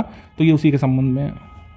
शिकायत प्रतितोष अधिकारी की नियुक्ति। अब ये धारा 19 जो है, धारा 19 के प्रयोजन के लिए धारा 19 क्या कहती है भाई? धारा 19 यही कहती है कि व्यावसायिक प्रशिक्षण और स्वनियोजन। तो व्यावसायिक प्रशिक्षण और स्वनियोजन में अगर दिव्यांग को लगता है कि उसके साथ नाइंसाफ़ी हो रही है, उसको पर्याप्त मौके नहीं दिए जा रहे हैं, तो उसके तहत वह प्रतितोष अधिकारी को शिकायत कर सकेगा। ऐसे प्रतितोष अधिकारी की नियुक्ति समुचित सरकार करेगी। तो अगर कोई दिव्यांग व्यक्ति व्यथित है, उसे लगता है कि उसे पर्याप्त मौके नहीं दिए जा रहे हैं किसी स्थापन में, तो शिकायत कर सकेगा दिव्यांग व्यक्ति। और सुधार कार्रवाई के लिए या फिर जो है अन्य किसी, हम लोग कह सकते हैं कि विचार के लिए, जो ये प्रतितोष अधिकारी है वो उक्त स्थापन को, यानी कि वो इस्टेब्लिशमेंट जिसके खिलाफ दिव्यांग ने शिकायत की है, उसको क्या सुधार करने चाहिए या फिर जो अमेंडमेंट करने चाहिए उसको सुझाएगा। अगर प्रतितोष अधिकारी को लगता है कि कंप्लेंट झूठी है या फिर पर्याप्त आधार नहीं है कि उस इस्टेब्लिशमेंट को कुछ चेंजेस करने की जरूरत है अपने नियम में, तो वो 2 सप्ताह के भीतर जो है उसको रिपोर्ट दे देगा व्यथित व्यक्ति को। हालांकि अगर प्रतितोष अधिकारी की कार्यवाही या फिर उसकी रिपोर्ट पर जो है समाधान नहीं होता है, तो दिव्यांग व्यक्ति जो है जिला स्तर पर जो दिव्यांगता की समिति बनी होती है उसके पास जा सकेगा अपनी शिकायत लेकर के। ठीक, ये है यहाँ पे। अब अध्याय 5 सामाजिक सुरक्षा, स्वास्थ्य, पुनर्वास, आमोद प्रमोद संबंधित सामाजिक सुरक्षा प्रदान की जाएगी। ठीक है, आर्थिक हैसियत की सीमा के अंतर्गत राज्य सरकार का जितना भी रेवेन्यू होगा उस हिसाब से उन्हें ये कहा गया है कि वो दिव्यांगजनों को सामाजिक सुरक्षा प्रदान करें, जैसे कि बीमा स्कीम्स वगैरह का लाभ उन्हें दें। ये जो स्कीम्स हो सकती हैं वो बीमा स्कीम्स हो सकती हैं, उसके अलावा कुछ कम्युनिटी सेंटर्स राज्य सरकार खोल सकती है अपने अपने आर्थिक शक्ति के हिसाब से। ठीक है, तो सामाजिक सुरक्षा दिया हुआ धारा 24 में। सामाजिक सुरक्षा में क्या क्या दिया जाएगा ये बहुत ज़रूरी नहीं यहाँ पे प्रतीत होता है, क्योंकि बहुत सामान्य सी चीज़ें यहाँ पे दी हुई है, कुछ भी विशिष्ट नहीं है। ठीक है, तो इसके अब हम आ जाते हैं स्वास्थ्य देखरेख पर। स्वास्थ्य देखरेख के उपबंध किए गए हैं 25 में। इसमें कहा गया है कि सरकारी, निजी अस्पतालों और अन्य स्वास्थ्य देखरेख संस्थाओं और केंद्रों में सभी भागों में बाधा रहित पहुंच उपलब्ध हो दिव्यांग को। कोई भी निजी अस्पताल किसी दिव्यांग को जो है एक्सेसिबिलिटी प्रदान करने से मना नहीं कर सकता है। इसमें यह भी कहा गया है कि अगर दिव्यांग व्यक्ति पहुंचता है तो परिचर्या और उपचार में पूर्विकता बरती जाए, यानी कि दिव्यांग व्यक्ति को प्राथमिकता दी जाए। समुचित सरकार और स्थानीय प्राधिकारी स्वास्थ्य देखरेख की अभिवृद्धि करेंगे, दिव्यांगता की घटनाओं को रोकने का प्रयास करेंगे और उक्त प्रयोजनों का उपाय करेंगे और कार्यक्रम बनाएंगे, जिससे दिव्यांगता की घटनाओं के कारणों से संबंधित सर्वेक्षण किया जा सके, अन्वेषण किया जा सके कि दिव्यांगता की घटनाएं क्यों हो रही हैं। ठीक है, और इनको रोकने के लिए क्या क्या कदम उठाने चाहिए, ये सब देखेगी समुचित सरकार। तो स्वास्थ्य देखरेख तो धारा 24 में, इसमें स्वास्थ्य की देखरेख तो शामिल है ही, लेकिन दिव्यांगता को होने से रोकना, ये सब भी उपबंध शामिल हैं। दिव्यांगता के क्या कारण है और होने के बाद जो निरोधात्मक उपाय हैं उनके बारे में टेलीविज़न, रेडियो और अन्य जनसंचार के माध्यमों से, न्यूज़पेपर वगैरह से जागरूक करना, ये भी आएगा स्वास्थ्य देखरेख में। ये सब काम पूरा का पूरा सरकार और उसके प्राधिकरण और प्राधिकारियों का होगा। उसके बाद बीमा स्कीमें आ गई। समुचित सरकार अधिसूचना द्वारा अपने दिव्यांग कर्मचारियों के लिए बीमा स्कीमें बनाएगी। बीमा स्कीमें हो गई। तो बीमा जो है वो अलग से भी है धारा, ध्यान रखिएगा 26 में। ठीक है, सोशल सिक्योरिटी में ही बीमा शामिल, वो मतलब वो तो है ही, लेकिन बीमा की स्कीमों के लिए अलग से धारा भी है, ये ध्यान रखिएगा। ये सब चीज़ें जो है कई बार पूछ ली जाती हैं। पुनर्वास यानी रिहैबिलिटेशन किस में दिया हुआ है? 27 में। पुनर्वास का काम भी किसका होगा? समुचित सरकार का होगा। अब यहाँ पे आ जाते हैं अनुसंधान और विकास पर। अनुसंधान विकास दिया हुआ है 28 में। समुचित सरकार मुद्दों पर वेस्टियों संस्थाओं के माध्यम से, जिनसे आवास और पुनर्वास जैसे अन्य मुद्दे जो दिव्यांगजन के लाभ के लिए आवश्यक समझे जाएं, के माध्यम से अनुसंधान और विकास आरंभ करेगी या कराएगी। संस्कृति और आमोद प्रमोद का प्रमोशन भी समुचित सरकार का काम है। किसी भी तरीके से आमोद प्रमोद के उद्देश्यों से जो है अलग नहीं किया जा सकता है दिव्यांगों को, दिव्यांग होने के आधार पर। दिव्यांगजनों और दिव्यांग लेखकों, कलाकारों की उनकी अभिरुचि और प्रतिभा के हिसाब से सुविधा, सहायता और प्रायोजन उपलब्ध कराना। ऐतिहासिक संग्रहालय की स्थापना कर सकती है सरकार। ठीक है, दिव्यांगजनों तक कला को सुगम बनाना। आमोद प्रमोद केंद्रों और अन्य सामाजिक गतिविधियों का संवर्धन करना। यह सुनिश्चित करना कि श्रवण शक्ति के ह्रास के माध्यम से जो सांकेतिक भाषांतरण और उपशीर्षक सहित टेलीविज़न कार्यक्रमों तक पहुंच सके, यानी कि जो बधिर व्यक्ति है, मान लीजिए वो अगर टेलीविज़न देख रहे हैं तो उनको उचित सबटाइटल उपलब्ध किए जाए, सबटाइटल्स, और या तो उनका जो है जो लैंग्वेज ट्रांसक्रिप्शन होता है, कोई एक्सपर्ट आते हैं और अपने सांकेतिक भाषा से टीवी कार्यक्रमों का बताते हैं। जैसे कोविड के दौरान अगर आपने कोई कार्यक्रम देखा होगा मोदी जी का, तो एक एक्सपर्ट आती हैं जो कि सांकेतिक भाषांतरण करती हैं उनके पूरे भाषण का, उनके मैसेज का। ठीक, और खेलकूद गतिविधियाँ के बारे में समुचित सरकार उपबंध करेगी। किसी भी खेलकूद गतिविधि से अनलेस वो बहुत जोखिम भरा नहीं है दिव्यांग के लिए, उनमें पार्टिसिपेट करने से उन्हें नहीं रोका जाएगा। तो सेक्शन 30 में दिया हुआ है खेलकूद गतिविधियों के बारे में, ठीक है। बहुत ज़्यादा कोई खास यहाँ पे नहीं दिया हुआ है, इसको हम लोग आगे बढ़ा देंगे। अब देखिए यूपीपीएससी हमसे क्या सवाल यहाँ पे बना सकता है इस एक्ट में से कि खेलकूद गतिविधियों का संवर्धन सरकार किस धारा के अनुपालन में करती है। धारा 30 ध्यान रखिएगा, ठीक। अब आ जाते हैं चैप्टर 6 पर, संदर्भित दिव्यांगजनों के लिए विशेष उपबंध। संदर्भित दिव्यांगजनों के लिए विशेष उपबंध दिए गए हैं अब 31 में दिव्यांग बालकों को निःशुल्क शिक्षा के बारे में बताया गया है। इसमें कहा गया है कि जो अनिवार्य बाल शिक्षा का अधिकार अधिनियम है 2009 उसमें किसी बात पर प्रतिकूल प्रभाव न डालते हुए 6 वर्ष से 18 वर्ष तक के संदर्भित दिव्यांग बालकों को निकटवर्ती विद्यालय या फिर उनकी पसंद के किसी विद्यालय में निःशुल्क शिक्षा का अधिकार होगा। तो शिक्षा के अधिकार अधिनियम में 6 से 14 है, इसमें 6 से 18 है, ध्यान रखिएगा। ये बिल्कुल पूछा जा सकता है हमारे एग्जाम में कि धारा 31 में जो दिव्यांग बालकों को निःशुल्क शिक्षा के बारे में उपबंध करने के लिए बताया गया है वो कितने से कितने वर्ष तक के बच्चों के लिए है, तो 6 से 18। इसके बाद उच्च शिक्षा संस्थानों में आरक्षण के बारे में बात की गई है। इसमें कम से कम 5% स्थानों को आरक्षित रखा जाएगा एडमिशन्स में, ये कहा गया है 5% है, ध्यान रखिएगा। उच्च शिक्षण संस्थानों में प्रवेश के लिए संदर्भित दिव्यांगजनों को ऊपरी सीमा में 5 वर्ष तक की शिथिलता या छूट प्रदान की जाएगी, ये एक आवश्यक उपबंध है।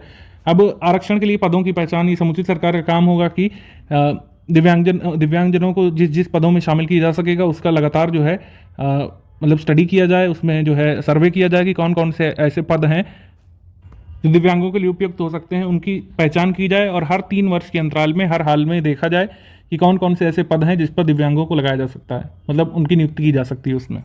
आरक्षण के लिए पदों की पहचान दिया है धारा 33 में। उच्च शिक्षण संस्थानों में आरक्षण के लिए दिया हुआ है 32 में, ठीक है।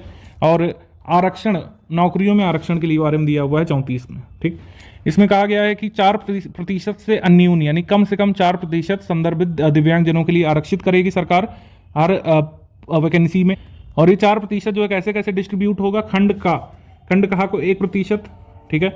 उसके बाद खंड खा में जो है जिसमें बधिर और श्रवण शक्ति से हास वाले दिव्यांग हैं उनमें 1% डिस्ट्रीब्यूट करेगी इन चारों में से, इन 4% के। चलन दिव्यांगता यानी कि लोकोमोटर डिसेबिलिटी जो है उसके अंतर्गत आने वाले रोग मुक्त कुष्ठ बौनापन अम्ल आक्रमण पीड़ित, ध्यान रखिएगा एसिड अटैक पीड़ितों को भी दिव्यांग माना गया है इस आरपीडब्ल्यू एक्ट में।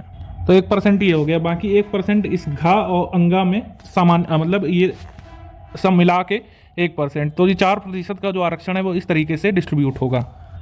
लेकिन इसमें लिखा हुआ है परंतु जहां जाता है वो बात जरूरी हो जाती है किसी भी अधिनियम में। परंतु इसमें ये कहा गया है कि अगर कोई ऐसा काम है सरकारी स्थापन के अंतर्गत कुछ ऐसे पद हैं जिसमें दिव्यांग व्यक्ति को नहीं लगाया जा सकेगा, क्योंकि उस कार्य का प्रकार ऐसा होगा कि दिव्यांग उसमें फिट नहीं बैठेंगे। फिट ना बैठने का आशय है कि अगर वो करेंगे तो उनके लिए जोखिम हो सकेगा।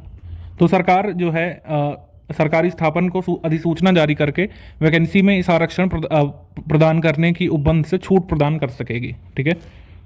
इसमें कहा गया है कि कोई वैकेंसी जो है उस उपयुक्त भर्ती वर्ष में अगर दिव्यांगजन उपलब्ध ही नहीं है, ठीक है, दिव्यांगजन अप्लाई ही नहीं करते हैं उस पोस्ट के लिए, नहीं भरी जा सकी हैं, तो उसको पश्चातवर्ती भर्ती में अग्रनीत कर दिया जाएगा, फॉरवर्ड कर दिया जाएगा आगे के वर्ष की वैकेंसी के लिए। अब आगे की वर्ष की वैकेंसी में भी अगर नहीं जो है ऐसे दिव्यांग व्यक्ति मिल जाते हैं तो 5 प्रवर्गों में अदला बदली की जा सकेगी। यानी कि अगर मान लीजिए कि वैकेंसी है और 4 तरह के दिव्यांग उपलब्ध नहीं है, एक ही तरह का कोई दिव्यांग उपलब्ध है का खा घा और अंगा में से, तो का वाली वैकेंसी को जो है घा वाले में भेज सकते हैं, घा के लिए जो वैकेंसी थी उसको का वाले में भेज सकते हैं, ऐसा कर सकेंगे, ठीक। ये इसमें कहा गया है। सरकार ने भी कहा है कि सरकारी संगठनों के अलावा प्राइवेट सेक्टर में भी जो नियोजक जो है दिव्यांगों को नौकरी देंगे उनको प्रोत्साहन वगैरह दिया जाएगा। इसमें कहा गया कि प्राइवेट सेक्टर में अगर प्राइवेट सेक्टर के वर्कफोर्स में कम से कम 5% संदर्भित दिव्यांगजन अगर शामिल हैं तो नियोजक को प्रोत्साहन यहाँ पर प्रदान करेगी समुचित सरकार। ये दिया हुआ है धारा 35 में। धारा 36 में विशेष रोजगार कार्यालय के बारे में बात की गई है, ये ध्यान रखिएगा। विशेष रोजगार कार्यालय समुचित सरकार अधिसूचना द्वारा इसको स्थापित कर सकेगी। विशेष स्कीमें और विकास कार्यक्रमों के बारे में इसमें दिया हुआ है कि विशेष स्कीमें और विकास कार्यक्रम दिव्यांगों के लिए चलाए जा सकते हैं। रियायती दर पर अगर किसी भूमि का आवंटन होगा तो उसमें 5% आरक्षण सरकार प्रदान करेगी धारा 37 के तहत। अब आ जाते हैं अधिक सहारे की आवश्यकता वाले दिव्यांगजनों के लिए विशेष उपबंध। अधिक सहारे के आवश्यकता वाले दिव्यांगजनों के लिए विशेष उपबंध किए गए हैं 38 में।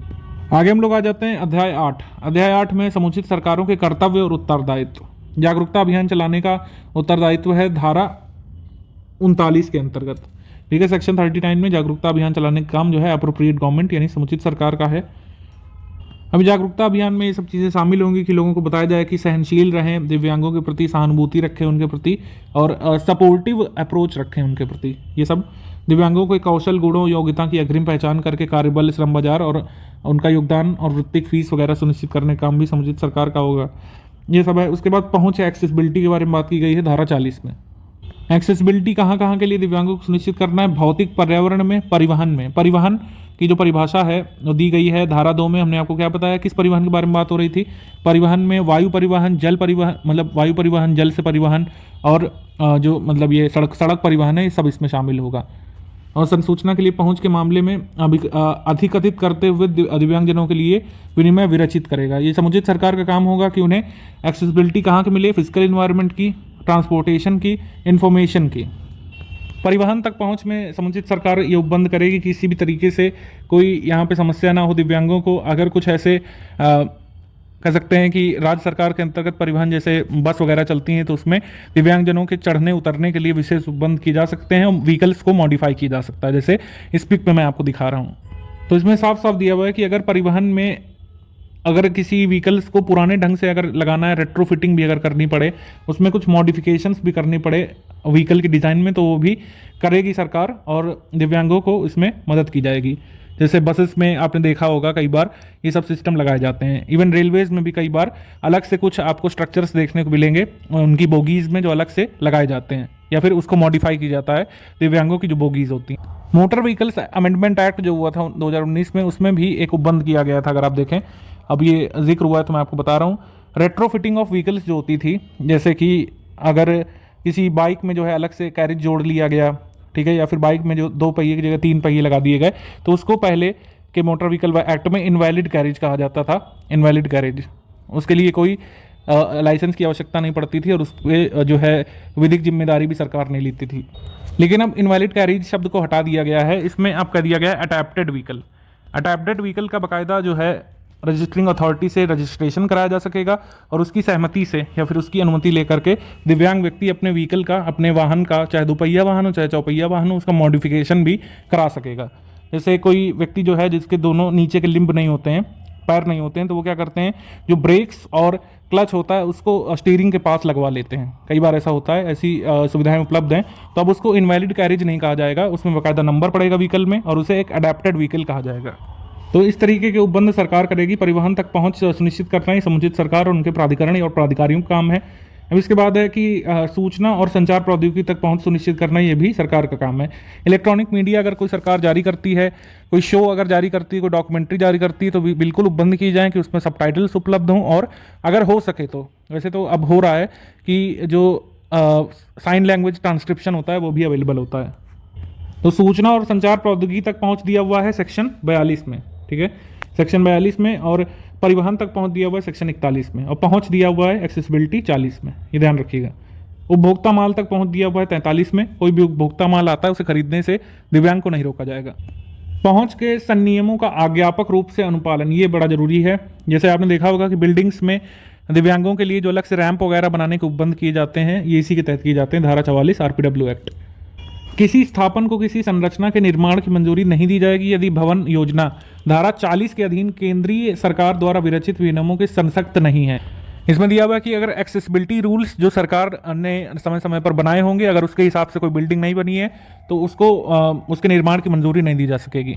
सरकारी बिल्डिंगों के लिए तो ये है ही, खासकर कई सारे कह सकते हैं नगर निगम प्राइवेट बिल्डिंग्स के लिए भी लागू कर रहे हैं जो बहुत ऊंची होती हैं। इसके बाद विद्यमान अवसंरचना और सुगम्य परिसर बनाने के लिए समय सीमा और उस प्रयोजन के लिए कार्रवाई। 45 में दिया हुआ है कि अगर बिल्डिंग पहले की बनी हुई है तो दिव्यांगों के लिए उनको उपयोग करने के सुगम्य बनाने के लिए उपबंध कब तक किए जा सकेंगे, ठीक है। समुचित सरकार का ये काम होगा कि ये देखे कि विद्यालय, अस्पताल, रेलवे स्टेशन और भी जो पब्लिक गैदरिंग के स्थान है, जो सार्वजनिक स्थान हैं, स्थल हैं, बिल्डिंग्स हैं, उनमें सुनिश्चित करें कि दिव्यांगों के पहुँच उसके लिए यानी एक्सेसिबिलिटी के लिए पर्याप्त उपबंध किए गए हों, ठीक। धारा 46 में दिया हुआ है सेवा प्रदाताओं द्वारा पहुंच के लिए समय सीमा। सेवा प्रदाता यानी सर्विस प्रोवाइडर, चाहे गवर्नमेंट हो चाहे प्राइवेट बॉडी हो कोई, धारा 40 यानी एक्सेसिबिलिटी के जो भी रूल्स केंद्र सरकार बनाएगी उसको फॉलो करना उनका काम होगा। और एक्सेसिबिलिटी रूल्स बनाए जाने से 2 वर्ष की कालावधि के भीतर उन्हें सेवाएं प्रदान करना अनिवार्य होगा। मतलब कोई भी एक्सेसिबिलिटी रूल्स अगर किसी बिल्डिंग के लिए बनाए जाते हैं तो उससे उसको कंप्लाई करना अनिवार्य होगा 2 वर्ष के लिए। हालांकि सरकार उक्त नियमों में जो है, या फिर हम लोग कह सकते हैं नियमों के अनुपालन में जो समय सीमा है उसमें विस्तार कर सकती है। मानव संसाधन विकास दिया हुआ है 47 में। मानव संसाधन में सभी प्रकार के मानव संसाधन विकास के लिए जो सरकार काम करती है उसमें बस यही है कि वो दिव्यांगों के लिए भी किए जाएं और दिव्यांगों के लिए कुछ विशिष्ट उपबंध भी किए जाएं, बस ये है। तो ये आप चाहें तो इसे स्किप कर सकते हैं, मैं यहाँ पे इसको कट कर दे रहा हूँ। इसको बेयर एक्ट में भी आपको पढ़ने की जरूरत नहीं है, ये उपबंध ज़्यादा जरूरी नहीं है। बस ये ध्यान रखिए कि मानव संसाधन विकास किस में दिया हुआ है, धारा 47 में। ठीक, उसके बाद जो है सामाजिक लेखा परीक्षा, सोशल ऑडिट, ये नया टर्म है क्योंकि एक्ट 2016 में आया है, इस वजह से टर्म इसमें दिया गया है। सामाजिक लेखा परीक्षा जो है समुचित सरकार करेगी ये, और ये जो है 48 में दिया हुआ है। अध्याय नंबर 9 है दिव्यांगजनों के लिए संस्थाओं का रजिस्ट्रीकरण और ऐसी संस्थाओं को अनुदान। तो दिव्यांगजनों के लिए जो संस्थाएं उनका रजिस्ट्रीकरण कौन करेगा, सक्षम अधिकारी करेगा, जिसके बारे में दिया हुआ है धारा 49 में। ठीक, रजिस्ट्रीकरण जो है इसके बारे में दिया हुआ है कि कोई भी व्यक्ति दिव्यांगजनों के लिए किसी संस्था की स्थापना करता है तो उसके लिए सक्षम प्राधिकारी द्वारा रजिस्ट्रीकरण सर्टिफिकेट अनिवार्य होगा। हालांकि मानसिक रोगी व्यक्तियों की देखरेख करने वाली अगर कोई संस्था है, अगर वो मानसिक स्वास्थ्य अधिनियम 1987 की धारा 8 या तत्समय प्रवृत्त किसी अन्य विधि या अधिनियम के अधीन विधिमान्य अनुज्ञप्ति से अगर मतलब ये लाइसेंस धारण करती है तो उसे रजिस्ट्रीकरण की आवश्यकता नहीं होगी। ठीक, आवेदन और रजिस्ट्रीकरण के प्रमाण पत्र की मंजूरी दी हुई है 51 में। ठीक है, 90 दिनों के भीतर रजिस्ट्रीकरण का प्रमाण पत्र या तो मंजूर करना पड़ेगा प्राधिकारी को, या तो उसे जो है कारण बताना होगा, ये दिया हुआ है। उसके बाद अब आगे आ जाते हैं, ज़्यादा कुछ यहाँ पे है नहीं खास। बस ये ध्यान रखिए कि रजिस्ट्रीकरण अधिकारी को जब आवेदन किया गया है उसके 90 दिनों के भीतर आवेदक को रजिस्ट्रीकरण प्रमाण पत्र या तो दे देना है, या अगर उसे नहीं लगता है कि देना चाहिए तो उसे जो है कारण बताना होगा। हाँ, ये जरूर है कि अगर कोई व्यक्ति जो है दिव्यांगजनों के लिए कार्य करने वाली किसी संस्था के रूप में रजिस्टर होना चाहता है, लेकिन वो ऐसे मानक पूरे नहीं करता है जो केंद्र या राज्य सरकार या राज्य सरकार के अधीन किसी प्राधिकारी ने तय किए गए हों, तो उसे ऐसा रजिस्ट्रीकरण सर्टिफिकेट नहीं दिया जा सकता है। ठीक है, ऐसे रजिस्ट्रेशन सर्टिफिकेट्स का रिन्यूअल भी हो सकता है, नवीनीकरण भी हो सकता है, लेकिन रजिस्ट्रिफिकेशन सर्टिफिकेट की वैलिडिटी समाप्त होने के 60 दिन पूर्व अगर रिन्यूअल का आवेदन किया जाता है तभी ये मान्य होगा। रजिस्ट्रीकरण प्रमाण पत्र की एक प्रति संस्था अपने दीवार पे लगाएगी जहां पे आसानी से उसे देखा जा सके। रजिस्ट्रीकरण का प्रति संहरण, ठीक है, यानी कि कब रजिस्ट्रेशन जो है रजिस्ट्रेशन सर्टिफिकेट वापस लिया जा सकेगा।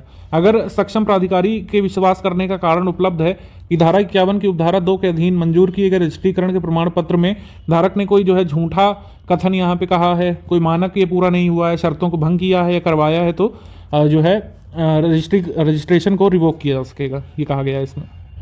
हालांकि ये डिसीजन जो है फाइनल नहीं है, इसमें जो है अपील भी की जा सकती है। धारा 53 में दिया हुआ है कि अगर रिवोकेशन हो जाता है सर्टिफिकेट का तो उस पर अपील भी की जा सकती है। ठीक है, अधिनियम का केंद्रीय और राज्य सरकार द्वारा अनुरक्षित संस्थाओं को लागू ना होना, ये ध्यान से देखिए एक बार। ये इसमें ध्यान रखना है कि इस अध्याय में लिखी गई कोई भी बात केंद्रीय सरकार या राज्य सरकार द्वारा दिव्यांगों के लिए स्थापित या अनुरक्षित किसी संस्था के लिए लागू नहीं होगी। यानी कि केंद्र और राज्य सरकार अगर कोई दिव्यांगजनों के लिए कोई स्पेशल यहाँ पे चला रहे हैं होम रिहैबिलिटेशन सेंटर, ठीक है, तो उनको रजिस्ट्रेशन की आवश्यकता नहीं होगी। ये यहाँ पे है, इंडिविजुअल्स और प्राइवेट बॉडी के लिए थी रजिस्ट्रेशन की आवश्यकताएं। ठीक, 55 में है रजिस्ट्रीकृत संस्थाओं को सहायता। समुचित सरकार अपनी आर्थिक हैसियत से उपबंध करे कि जो भी रजिस्टर्ड ऐसी बॉडीज हैं जो दिव्यांगजनों के कल्याण के लिए काम करती हैं उनको पर्याप्त वित्त पोषण वगैरह दिया जाए। ठीक है, तो उनको फाइनेंस किया जाए, उनको सपोर्ट किया जाए। अब है अध्याय 10 पे हम लोग आ चुके हैं, विनिर्दिष्ट दिव्यांगताओं का प्रमाणन। विनिर्दिष्ट दिव्यांगताओं के प्रमाणन के लिए मार्गदर्शक सिद्धांत जो है बताए गए हैं। केंद्रीय सरकार किसी व्यक्ति में विनिर्दिष्ट दिव्यांगता की सीमा का निर्धारण करने के प्रयोजन के लिए मार्गदर्शक सिद्धांतों को अधिसूचित करेगी। तो ये ध्यान रखिएगा कि विनिर्दिष्ट दिव्यांगताओं के निर्धारण के लिए मार्गदर्शक सिद्धांत कौन देगा यहाँ पे, या नियम कौन बनाएगा, केंद्र सरकार बनाएगी। यहाँ पे ध्यान रखिएगा। प्रमाणकर्ता अधिकारी के पदाभिधान, मतलब कि जो रजिस्टरिंग अथॉरिटी होगी, जो सर्टिफिकेट देगा अथॉरिटी कि कोई व्यक्ति दिव्यांग है या नहीं, उसको पद पे कौन लाएगा, कैसे लाएगा, ये तो जो भी रजिस्टरिंग अथॉरिटी बनेगा दिव्यांगों के लिए समुचित सरकार अपेक्षित अर्हताएं और अनुभव रखने वाले व्यक्तियों को ही प्रमाणकर्ता प्राधिकारियों के रूप में पद देगी। ये यहाँ पे लिखा हुआ है। दिव्यांगता प्रमाण पत्र जारी करने में जो सक्षम होंगे उन्हीं को पद पर रखा जाएगा। समुचित सरकार उस अधिकारिता को और उन निबंधों और शर्तों को भी विनिर्दिष्ट करेगी जिसके अंतर्गत प्रमाणकर्ता प्राधिकारी अपने प्रमाणकारी कृत्यों का अनुपालन करेंगे। ठीक, उसके बाद प्रमाणन की प्रक्रिया क्या होगी। प्रमाणन की प्रक्रिया दी हुई है 58 में, धारा 58 में। जो भी दिव्यांगता का प्रमाण पत्र मिलेगा दिव्यांग को, वो संपूर्ण देश में मान्य होगा और लिखित रूप में दिव्यांग को सूचित करना होगा कि निर्दिष्ट दिव्यांगता का वो पात्र नहीं है अगर सर्टिफिकेट उसे नहीं देता ये अधिकारी तो। ठीक, उसके बाद प्रमाणकर्ता अधिकारी के विनिश्चय के विरुद्ध अपील भी की जा सकती है भाई, कि अगर रजिस्टरिंग अथॉरिटी किसी व्यक्ति को दिव्यांगता का सर्टिफिकेट नहीं देता है तो उसके खिलाफ अपील भी कर सकता है वह व्यक्ति। ठीक है, अपील किसके खिलाफ करेगा? उसी रीति में करेगा जो राज्य सरकार द्वारा विहित की जाएगी। ध्यान रखिएगा, केंद्र सरकार नहीं, राज्य सरकार द्वारा विहित की जाएगी। अध्याय 11 हम देख लेते हैं। दिव्यांगता पर केंद्रीय और राज्य सलाहकार बोर्ड और जिला स्तरीय समिति का सृजन कैसे होगा। 60 में दिया हुआ है, सेक्शन 60 में दिव्यांगता पर केंद्रीय सलाहकार बोर्ड का गठन। अब यहाँ पर ध्यान दीजिएगा कि अगर आप केंद्रीय सलाहकार बोर्ड के बारे में समझ गए तो लगभग आप पूरी तरीके से राजकीय सलाहकार बोर्ड के बारे में समझ जाएंगे। केंद्रीय सरकार जो है अधिनियम के तहत अधीन प्रदत्त शक्तियों का प्रयोग करके केंद्रीय सलाहकार बोर्ड का सृजन करेगी, इसमें लिखा हुआ है धारा 60 में। ठीक, अब हम आ जाते हैं कि इसमें कौन कौन होंगे, देख लीजिए एक बार। केंद्रीय दिव्यांगता सलाहकार बोर्ड निम्नलिखित से मिलकर बनेगा। दिव्यांगता कार्य विभाग के प्रभारी मंत्री इसके पदेन अध्यक्ष होंगे। दिव्यांगता कार्य मंत्रालय के दिव्यांगता कार्य विभाग से संबंधित राज्य मंत्री इसके पदेन उपाध्यक्ष होंगे। यानी कि दिव्यांगता कार्य मंत्रालय में जो भी व्यक्ति आएगा, हम लोग कह सकते हैं प्रभारी मंत्री बन के वो पदेन अध्यक्ष होगा, अगर राज्य मंत्री बन के आएगा तो उपाध्यक्ष होगा, कोई भी व्यक्ति हो। 3 संसद सदस्य, जिसमें से 2 का चयन लोकसभा में से होगा और 1 का चयन राज्यसभा में से होगा। ठीक, सभी राज्यों के दिव्यांगता कार्य के प्रभारी मंत्री और संघ राज्य क्षेत्रों के प्रशासक उपराज्यपाल पदेन सदस्य होंगे। इतना ध्यान रखना जरूरी है, बाकी मैं तो नहीं सजेस्ट करूंगा आपको। ये देख लीजिए एक बार कि जो सचिव होंगे नीति आयोग के, इसके पदेन सदस्य होंगे। बाकी बहुत सारे अन्य सदस्य भी हैं, उनका नाम ध्यान रखना आपके लिए जरूरी नहीं है।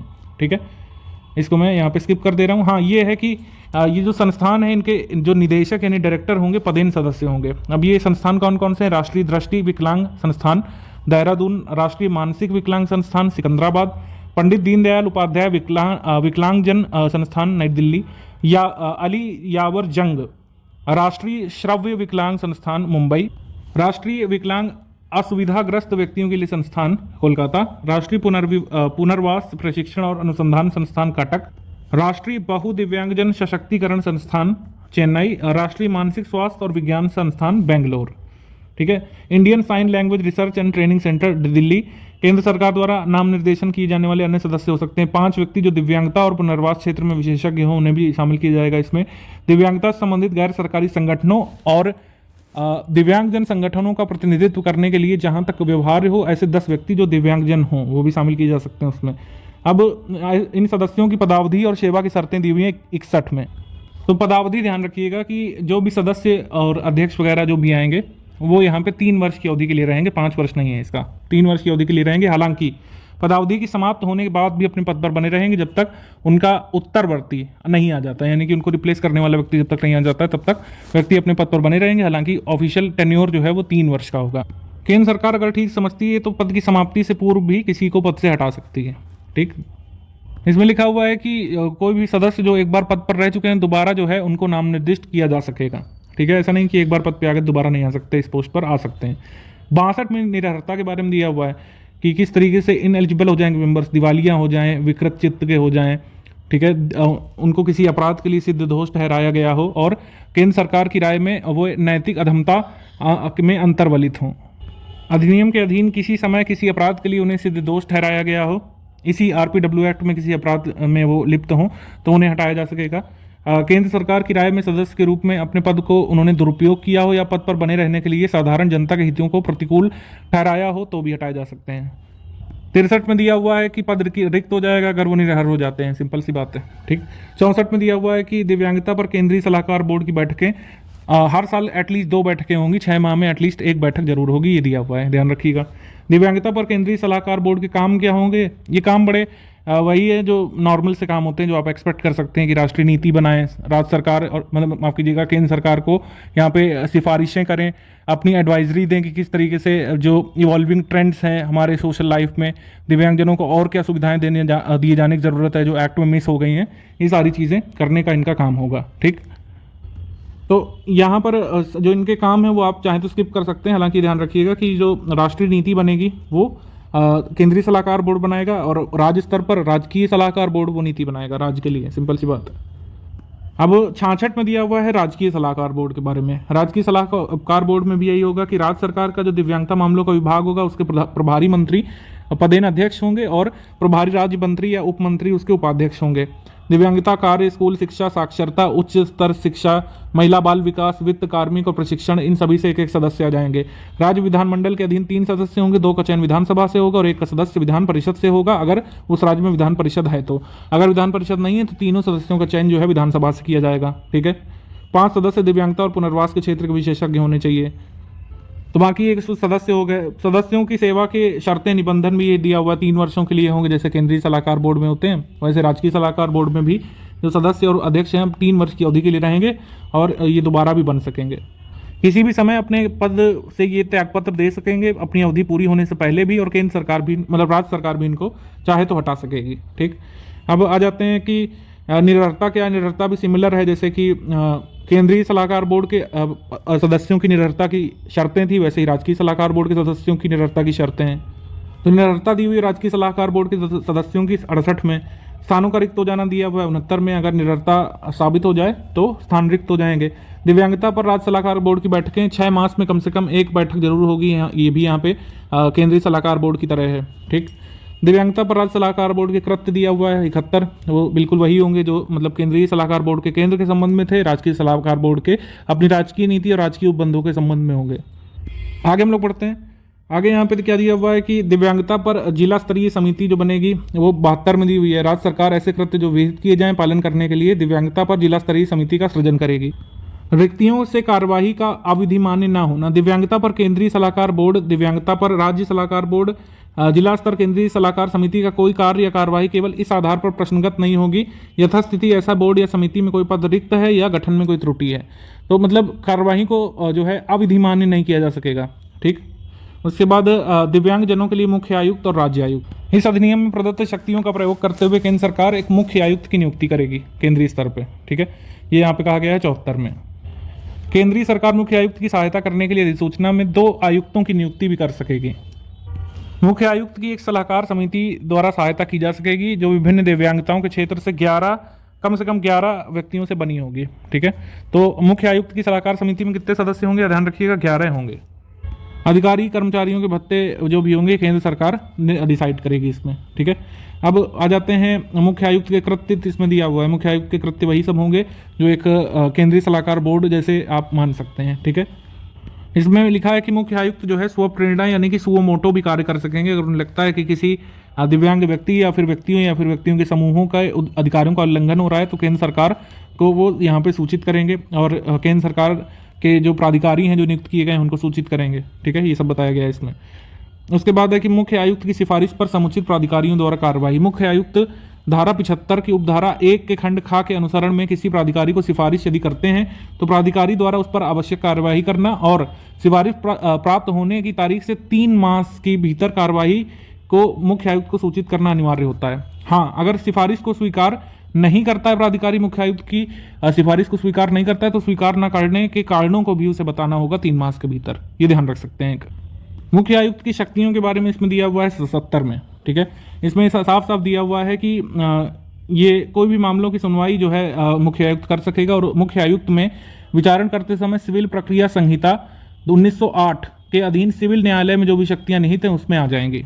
जैसे मुख्य आयुक्त किसी व्यक्ति को बुला सकते हैं, उसे हाजिर कर सकते हैं, दस्तावेजों का प्रकटीकरण करा सकते हैं और उन्हें पेश किए जाने का आदेश दे सकते हैं। किसी न्यायालय या कार्यालय से किसी लोक अभिलेख या उसकी प्रतियों की अध्यपेक्षा कर सकते हैं यानी मंगवा सकते हैं।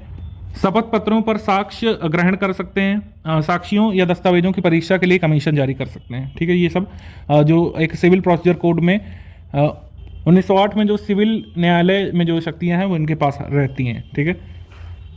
मुख्य आयुक्त के समक्ष कार्रवाई भारतीय दंड संहिता की धारा 193, 228 के अर्थों में न्यायिक कार्रवाई होगी और मुख्य आयुक्त को धारा 1995 माफ कीजिएगा 195 जो भारतीय दंड संहिता की है और दंड प्रक्रिया संहिता 1973 के अध्याय 26 के प्रयोजनों के अधीन एक सिविल न्यायालय समझा जाएगा। भारतीय दंड संहिता 1860 की 228 में क्या दिया हुआ है ये भी एक बार रिकॉल कर लेते हैं। कतिपय अपराधों आदि से पीड़ित की पहचान का प्रकटीकरण। कतिपय अपराध आदि से पीड़ित की पहचान का प्रकटीकरण करने से रोका जाएगा। ठीक है। अगर कोई ऐसा करता है तो वो जो है 2 वर्ष तक की कारावास के लिए दंडनीय हो सकता है। ठीक है। तो ये सब सजा भी मतलब मुख्य आयुक्त बोल सकता है क्योंकि उसमें भारतीय दंड संहिता 1860 के इन उपबंधों के तहत 228 के तहत कार्रवाई करने का अधिकार होगा। अब जैसे मिथ्या साक्ष्य के लिए दंड भी दे सकता है। अगर कोई मुख्य आयुक्त के सामने झूठी गवाही देता है तो उसे जो है 1860 के धारा 193 के तहत दंडित भी किया जा सकता है मुख्य आयुक्त के द्वारा। ये सब उपबंध आपने पढ़े होंगे भाई, सब लॉ करके आए हैं, जाहिर सी बात है। आजीवन कारावास या कारावास से दंडनीय अपराध के लिए दोष सिद्ध कराने के आशय से मिथ्या साक्ष्य अगर कोई देता है या गढ़ता है तो उसको भी दंडित किया जा सकेगा। मुख्य आयुक्त के मतलब मुख्य आयुक्त में ये शक्तियां निहित होंगी 195 193 धारा के अंतर्गत, जो कि 1860 में दी हुई हैं आईपीसी में। साथ ही सीआरपीसी 1908 जो है उसमें जो अध्याय 16 है, जो चैप्टर 16 इसमें कहा गया है मजिस्ट्रेट के समक्ष कार्रवाई का प्रारंभ किए जाने के उपबंध जो किए गए हैं अध्याय 16 में 204 के तहत, वह भी मुख्य आयुक्त के अंतर्गत निहित है। ठीक है, यानी कि आदेशिका जारी कर सकता है मजिस्ट्रेट, मतलब मुख्य आयुक्त मजिस्ट्रेट के तौर पर अपराध का संज्ञान लेने के लिए जो है पर्याप्त अधिकार उसको होते हैं। सम्मन मामला प्रतीत होता है तो अभियुक्त की हाजिरी के लिए सम्मन जारी कर सकता है, मुख्य आयुक्त ये सब कर सकता है। तो जो दंड प्रक्रिया संहिता 1973 जो है उसके अध्याय 26 के प्रयोजनों के लिए सिविल न्यायालय समझा जाएगा इसको, मुख्य आयुक्त को। मुख्य आयुक्त द्वारा वार्षिक और विशेष रिपोर्टें जो हैं, जो भी उसे लगेगा केंद्रीय सरकार को एक वार्षिक रिपोर्ट प्रस्तुत करेंगे और समय समय पर जब भी उन्हें लगेगा वो रिपोर्ट जो है प्रस्तुत कर सकेंगे केंद्र सरकार को। राज्यों में राज्य आयुक्त की नियुक्ति जो है राज्य सरकार करेगी इस अधिनियम में प्राप्त अपनी शक्तियों का मतलब प्रयोग करके। राज्य आयुक्त में ध्यान रखिएगा कि राज्य आयुक्त की एक जो सलाहकार समिति होगी उसमें दिव्यांगताओं के क्षेत्र से 5 कम से कम व्यक्ति होने चाहिए, उस रीति में जिस प्रकार से राज्य सरकार यहाँ पे नियम बनाएगी। राज्य स्तर पर खाली एक राज्य आयुक्त होते हैं, राज्य में सहायक आयुक्त नहीं हो सकते हैं। ठीक है, राज्य आयुक्त के कृत्य वही होते हैं सिमिलर तौर पर राज्य के संबंध में जो केंद्रीय आयुक्त के होते हैं केंद्र के संबंध में। दिव्यांगजनों के अधिकारों को वंचित करने, उन विषयों के संबंध में जो भी सुरक्षा उपायों की जांच करने से संबंधित जो भी समुचित सरकार है उसकी सुधारकारी कार्रवाई के लिए समुचित प्राधिकारियों के पास मामले को उठाएंगे, ये एडवाइजरी जारी करेंगे, रिकमेंडेशंस करेंगे, ये सब इसमें होगा। दिव्यांगजनों के लिए आशित इस अधिनियम और अन्य किसी स्कीमों कार्यक्रमों के उपबंधों के में जो भी इम्प्लीमेंटेशन किया जा रहा है उसकी मॉनिटरिंग भी राज्य आयुक्त करता है। राज्य आयुक्त की सिफारिश पर समुचित प्राधिकारियों द्वारा कार्रवाई के बारे में 81 में दिया हुआ है कि अगर किसी प्राधिकारी को राज्य आयुक्त ने कोई रिकमेंडेशन दिया है तो उस पर आवश्यक कार्रवाई करेगा और 3 मास के भीतर रिपोर्ट सबमिट करेगा, अगर नहीं करेगा तो कारण बताएगा 3 मास के भीतर। राज्य आयुक्त की शक्तियों के बारे में इसमें बताया गया है कि इसमें भी सिविल न्यायालय के अधीन जो भी शक्तियां होती हैं वो इसमें निहित हो जाती हैं सिविल प्रक्रिया संहिता 1908 के अंतर्गत। जैसे मुख्य आयुक्त के पास शक्तियां होती हैं एक सिविल न्यायालय की सिविल प्रक्रिया संहिता 1908 के तहत जो भी सिविल न्यायालय में शक्तियां निहित होती हैं वे मुख्य आयुक्त के पास होती हैं, वही राज्य आयुक्त के पास भी होती हैं। ठीक, कार्यवाही भारतीय दंड संहिता 1860 की धारा 193 228 जो मैंने आपको वो बताई उसी के अर्थों में कार्रवाई होगी, न्यायिक कार्रवाई होगी। और मुख्य आयुक्त को 195 दंड प्रक्रिया संहिता 1973 के अध्याय 26 के प्रयोजनों के अधीन एक सिविल न्यायालय समझा जाएगा। 83 में दिया हुआ है राज्य आयुक्त द्वारा वार्षिक और विशेष रिपोर्टें, जैसे कि केंद्रीय आयुक्त प्रस्तुत करते हैं केंद्र सरकार को, वैसे ही राज्य आयुक्त प्रस्तुत करेंगे। राज्य सरकार को दोनों सदनों में रखा जाएगा, जहां दोनों सदन है, जहां एक सदन है तो उस सदन के समक्ष उसकी सिफारिशों की कार्रवाई किए जाने की प्रस्तावित ये रिपोर्ट रखी जाएगी। ये यहाँ पे होगा। वार्षिक रिपोर्ट किस प्रारूप में बनेगी वो सब राज्य सरकार इसमें डिसाइड करेगी। इसके बाद विशेष न्यायालय के बारे में दिया हुआ है 84 में। ये डायरेक्टली पूछ सकते हैं कि विशेष न्यायालय किसमें दिया हुआ है, 84 में, धारा 84 में। अच्छा, एक चीज इसमें ध्यान रखिएगा कि विशेष न्यायालय गठन सिर्फ राज्य सरकार करेगी। उच्च न्यायालय के मुख्य न्यायाधीश की सहमति से अधिसूचना द्वारा प्रत्येक जिले में एक सत्र न्यायालय को इसकी जिम्मेदारी दे देगी। ये भी पूछ सकते हैं कि किस न्यायालय को विशेष न्यायालय बनाएंगे, तो इसमें ना मेट्रोपॉलिटन मजिस्ट्रेट के न्यायालय को, ना एग्जीक्यूटिव मजिस्ट्रेट के न्यायालय को, सीधे सत्र न्यायालय को जिम्मेदारी दी जाएगी इसमें विशेष न्यायालय के तौर पर। अब विशेष लोक अभियोजक की नियुक्ति के बारे में दिया हुआ है कि विशेष न्यायालय में न्यायालय के मामलों के संचालन हेतु एक लोक अभियोजक निर्दिष्ट किया जाएगा। ऐसे अधिवक्ता यानी वकील की नियुक्ति की जाएगी जो कम से कम 7 वर्ष से विशेष लोक अभियोजक के रूप में काम कर रहा हो। विशेष लोक अभियोजक ऐसी फीस या पारिश्रमिक प्राप्त करने के हकदार होंगे जो राज्य सरकार द्वारा विहित की जाए। अध्याय 14 यहाँ पर दिव्यांग जनों के लिए राष्ट्रीय निधि। तो राष्ट्रीय निधि जो है वो कैसे जो है सृजित की जाएगी, इसमें लिखा हुआ है कि 1983 में दिव्यांग जनों के लिए राष्ट्रीय निधि के अधीन उपलब्ध रकम और पूर्त विन्यास अधिनियम 1890 के अधीन जो 21 नवंबर 2006 में दिव्यांगजन सशक्तिकरण न्यास निधि का गठन हुआ था। ठीक है, तो ये जो है केंद्र सरकार के अधीन ये सब सृजित की गई थी। इस निधि में और क्या क्या शामिल किया जाएगा, 2000 की सिविल अपील संख्या 4655 और 22-18 में तारीख 16 अप्रैल को जो निर्णय आया था उसके अनुसार में बैंकों, निगमों, वित्तीय संस्थाओं द्वारा जो भी राशियां दी जाएंगी वो इस निधि में शामिल की जाएंगी। कुछ अनुदान संदान किसी जो है संगठन द्वारा, कंपनी द्वारा CSR के तौर पर, कॉर्पोरेट सोशल रिस्पॉन्सिबिलिटी के तौर पर जो भी दान वगैरह आएगा वो इसमें शामिल कर दिया जाएगा पर्सन विद डिसेबिलिटी के कल्याण के लिए। केंद्र सरकार से प्राप्त सभी राशियां जिनके अंतर्गत सहायता अनुदान भी शामिल है वो इसमें आ जाएगा। केंद्र सरकार द्वारा निश्चय किए जाने वाले अन्य स्रोतों से सभी राशियां इसमें शामिल की जाएंगी। तो दिव्यांगजनों के लिए राष्ट्रीय निधि किस धारा में दिया है? धारा 86 में, ये ध्यान रखिएगा। फिर इसके बाद दिव्यांगजनों के लिए निधि का उपयोग और प्रबंधन की ऐसी रीति में किया जाएगा जो विहित किया जाए। विहित किया जाए मतलब जो केंद्र सरकार बनाए, ठीक है। उसके बाद लेखा और लेखा परीक्षा कौन करेगा? CAG करेंगे हमारे, यानी कि controller and auditor general of India इसकी लेखा परीक्षा करेंगे, जो कि 87 में दिया हुआ, धारा 87 में। और जो भी उनकी फीस होगी उसी से यहाँ पे ले ली जाएगी, मतलब जो निधि होगी उसी निधि में से उनकी फीस काट ली जाएगी लेखा परीक्षा करने की, ऑडिट करने की, ठीक। तो दिव्यांगजनों के लिए राजकीय निधि के बारे में दिया हुआ है यहाँ पे। इसका गठन कौन करेगा? राज्य सरकार करेगी, ठीक है। और इसका ऑडिट कौन करेगा? भारत के महानियंत्रक और लेखा परीक्षक ही करेंगे, लेकिन ठीक है, भारत के महानियंत्रक और महालेखा परीक्षक ही इसका ऑडिट करेंगे। धारा 88 में इसके बारे में दिया हुआ है। उसके बाद 16 में दिया हुआ है अपराध और शास्तियाँ। इसमें थोड़ा सा ध्यान से देखिएगा क्योंकि इसमें बहुत छोटी छोटी चीज़ें पूछी जा सकती हैं। अधिनियम के अधीन बनाए गए नियमों और विनियमों के उपबंधों के उल्लंघन के लिए दंड इसमें बताया गया है। इसमें ये कहा गया है कि उपबंधों का उल्लंघन करता है तो जुर्माने से दंडनीय होगा, जो कि 10,000 रुपये तक का हो सकता है, और किसी पश्चातवर्ती उल्लंघन के लिए जुर्माने से जो 50,000 तक का हो सकता है, लेकिन 5 लाख से अधिक नहीं, ठीक। तो ये यहाँ पे जुर्मानों के बारे में बताया गया है। अब अगर किसी कंपनी द्वारा अपराध किया जाता है, किसी कंपनी द्वारा किया गया है, और वहाँ ऐसा प्रत्येक व्यक्ति जो उस अपराध के किए जाने के समय कंपनी के कारोबार के संचालन में या फिर उसका इंचार्ज यानी कि भार साधक था, ठीक है, और कंपनी के संचालन के प्रति उत्तरदायी था, और साथ ही कंपनी भी ऐसे अपराध में दोषी समझे जाएंगे और दंडित किए जाएंगे। यानी कि कंपनी से अगर आप जुड़े हैं और आपकी कंपनी में लिया गया कोई डिसीजन इस अधिनियम यानी कि दिव्यांगजन अधिकार अधिनियमों के नियमों के खिलाफ जाता है, तो जो कंपनी में काम करने वाले लोग हैं वो भी दंडित किए जाने के पात्र होंगे। हालांकि इसमें स्पष्टीकरण किया गया है कि इस अधिनियम में उपबंधित किसी भी दंड के लिए किसी ऐसे व्यक्ति को भागी नहीं बनाया जाएगा जो ये साबित कर सके, यानी बर्डन ऑफ प्रूफ उसके ऊपर होगा, उसे साबित करना होगा कि उसे अपराध की जानकारी नहीं थी और उसने अपराध का निवारण करने के लिए काफ़ी यहाँ पे प्रयास भी किए। इसमें कहा गया है कि अगर कंपनी द्वारा कोई अपराध किया जाता है और साबित हो जाता है कि कंपनी के निदेशक, प्रबंधक, सचिव या अन्य अधिकारी की सम्मति या मौनानुकूलता, यानी कि मौन स्वीकृति देकर या उसमें सम्मति देकर कोई अपराध या लोप किया गया है जो इस अधिनियम में जो नियम दिए गए हैं उनके खिलाफ जाता है, तो अपराध का दोषी उनको समझा जाएगा और उनके विरुद्ध कार्रवाई करके दंडित भी किया जाएगा। इस धारा के प्रयोजनों में कंपनी जो कंपनीज एक्ट 2013 के हिसाब से रजिस्टर्ड है उसे कहा गया है, और कोई फर्म या व्यष्टियों का कोई अन्य संगम भी है तो वो भी कंपनी में आएगा। इसमें कहा गया है कि फर्म के संबंध में निदेशक जो है नहीं होता है, तो जो भागीदार होंगे वो यहाँ पे निदेशक माने जाएंगे फर्म के संबंध में। संदर्भित दिव्यांगजनों के लिए आशेत किसी फायदे को कपटपूर्वक लेने के लिए दंड। अगर किसी दिव्यांगजन को मिलने वाले फायदे को कोई दूसरा व्यक्ति उठाने का प्रयास करता है या उठाता है तो उसे कारावास जिसकी अवधि 2 वर्ष तक की हो सकती है वो मिलेगा, और जुर्माने के तौर पर 1 लाख रुपए तक दिया जा सकता है या दोनों ही दिए जा सकते हैं, ठीक। अत्याचारों के अपराध के लिए दंड। अब अत्याचार में क्या क्या आएगा? किसी स्थान में दिव्यांग को जनता की निगाह में यानी पब्लिकली अपमानित करता है, तो अपमान करने के आशय से भयभीत करता है, तो ये जो है अत्याचार की श्रेणी में आएगा।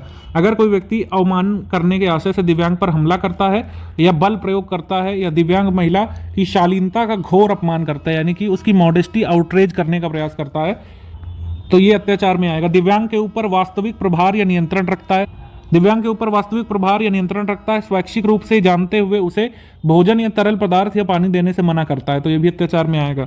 दिव्यांग बालक या महिला की इच्छा के विरुद्ध प्रभुत्व स्थिति में होते हुए उसका लैंगिक रूप से शोषण करने के लिए उस परिस्थिति का उपयोग करता है, तो ये भी अत्याचार में आएगा। दिव्यांग के किसी अंग या इंद्रिय या समर्थक युक्ति के उपयोग को स्वैच्छिक रूप से क्षति पहुंचाता है या हानि करता है या उसमें दखल देता है, तो ये अत्याचार है। मतलब दिव्यांग व्यक्ति के किसी अंग या इंद्रिय या समर्थन युक्ति यानी कि कोई एड वो लिए हुए है, कोई उसकी बैसाखी है उसको छीन लेना, तोड़ देना, कोई उसकी कान की मशीन है उसको तोड़ देना, उसके चश्मे को तोड़ देना, उसके लेंस को छुपा देना, ये सब भी अत्याचार की कैटेगरी में आएगा, ठीक है। किसी दिव्यांग महिला पर किए जाने के लिए किसी चिकित्सकीय प्रक्रिया को पूरा करता है, संचालन करता है, निर्देश करता है, जिससे उसकी अभिव्यक्त सम्मति के बिना गर्भावस्था समाप्त हो जाती है या समाप्त होने की संभावना बन जाती है, तो वो अपराध होगा। हालांकि रजिस्ट्रीकृत चिकित्सा व्यवसायियों की राय में अगर दिव्यांग महिला के संरक्षक की सहमति से दिव्यांगता के गंभीर मामलों में गर्भावस्था का समापन किया जाता है तो ये अत्याचार में नहीं आएगा। तो जितने भी अत्याचार हैं उसके लिए कम से कम 6 मास की अवधि के लिए कारावास होगा और 5 वर्ष तक का हो सकता है और जुर्माना से भी दंडनीय होगा। हालांकि इसमें एक और एडिशन है, वो मैं अभी आपको बाद में बताऊंगा। जानकारी प्रस्तुत करने में असफल रहने के लिए जो दंड दिया जाएगा, जो कोई पुस्तक, लेखा, अन्य दस्तावेज प्रस्तुत करने में या कोई विवरणी, जानकारी या विशिष्टियां जो इस अधिनियम या इसके अधीन किए गए किसी आदेश या निर्देश के अधीन या इसके अधीन किसी आदेश या निर्देश के उपबंधों के अनुसरण में प्रस्तुत देने या किए गए प्रश्न का उत्तर देने के लिए कर्तव्यबद्ध हैं को पेश करने में असफल रहता है तो प्रत्येक अपराध की बाबत जुर्माने के रूप में दंडनीय होगा। 25,000 रुपये जुर्माना लगेगा और फिर भी वह जानकारी नहीं प्रस्तुत करता है और जुर्माने का आदेश अगर पारित हो चुका है तो डेली 1,000 रुपये तक का दंड यहाँ पे लगाया जा सकता है जानकारी प्रस्तुत न करने पर। समुचित सरकार का पूर्वानुमोदन, कोई न्यायालय समुचित सरकार के पूर्वानुमोदन या इस निमित्त समुचित सरकार द्वारा प्राधिकृत किसी अधिकारी द्वारा फाइल किए गए परिवाद के बिना के अलावा इस अधिनियम के अधीन समुचित सरकार के किसी कर्मचारी द्वारा किए गए अभिकथित अपराध का संज्ञान नहीं लेगा। ठीक, इसमें यह है कि समुचित सरकार का अगर कोई व्यक्ति, कर्मचारी या प्राधिकारी है, उसने अगर इस अधिनियम में जो अपराध बताए गए हैं उसमें अगर कोई अपराध किया है तो उसका संज्ञान कोई न्यायालय नहीं लेगा जब तक समुचित सरकार उसका पूर्वानुमोदन न कर दे, कोई प्राधिकारी खुद उस कर्मचारी के खिलाफ केस फाइल न करे। समुचित सरकारी कर्मचारी या सरकार के किसी कर्मचारी द्वारा किए जाने वाले अभिकथित किसी अपराध का संज्ञान न्यायालय नहीं ले सकता जब तक सरकार खुद या फिर सरकार के प्राधिकारी केस फाइल न करें।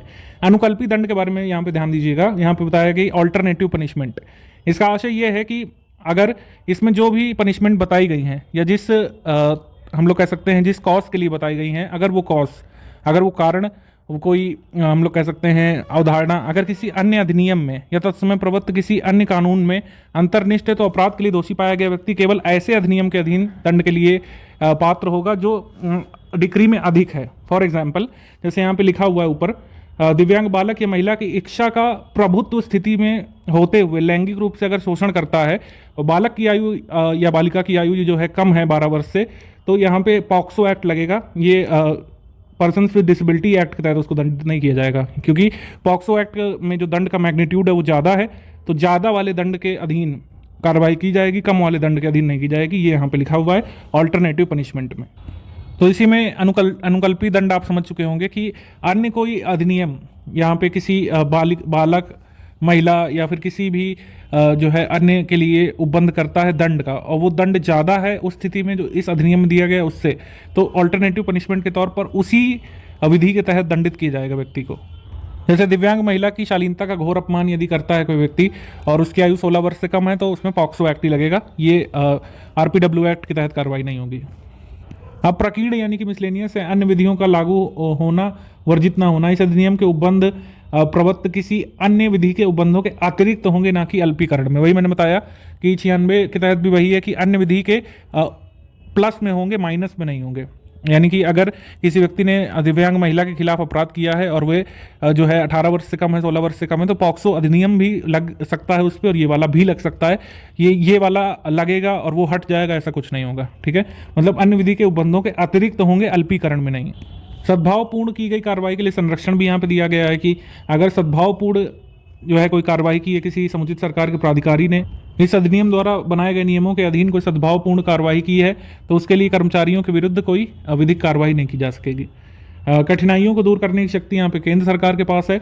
अधिनियम के प्रारंभ होने से 2 वर्ष तक की समाप्ति के पश्चात इस धारा के अधीन कोई आदेश नहीं दिया जाएगा। यहाँ पे किया गया है किसका, मतलब कोई चेंजेस नहीं किए जाएंगे।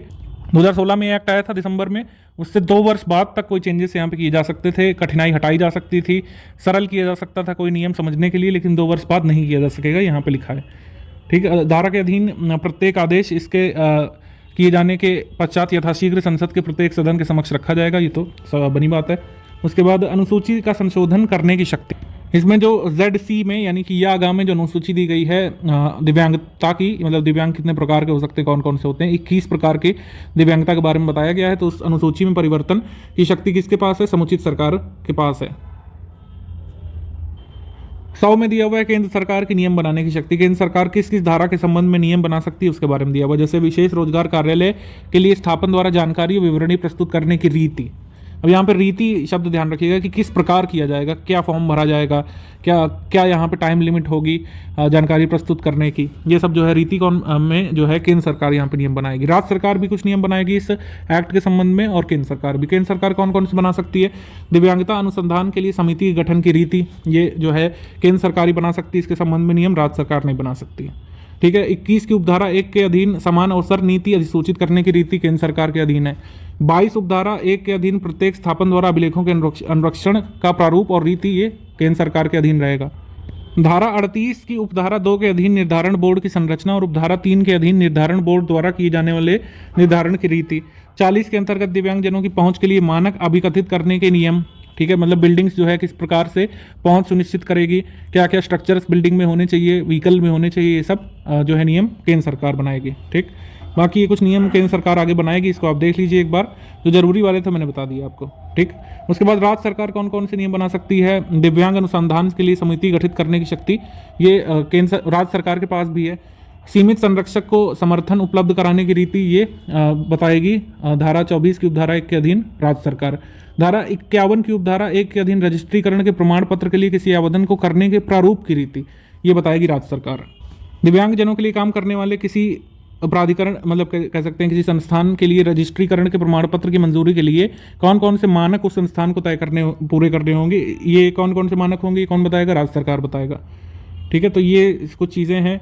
राज्य सलाहकार बोर्ड की बैठकों और कारोबार के संव्यवहार के लिए प्रक्रिया के नियम राज्य सरकार बनाएगी। जिला स्तरीय समिति की संरचना और कृत्य ये कौन बताएगा? राज्य सरकार बताएगी। तो ये सब अलग अलग यहाँ पे हैं, आप जरूर एक बार इनको स्टडी करिए। जैसे विशेष लोक अभियोजक जो राज्य सरकार नियुक्त करेगी, उसको क्या फीस दी जानी है, क्या पारिश्रमिक उसको मिलेगा, ये भी राज्य सरकार तय करेगी। उसके बाद निरसन और व्यावृत्ति के बारे में दिया है। निशक्त जन व्यक्ति समान अवसर अधिकार संरक्षण पूर्ण भागीदारी अधिनियम 1995 इसके द्वारा निरसित किया जाता है, ये हमने आपको पहले ही बता दिया था शुरुआत में।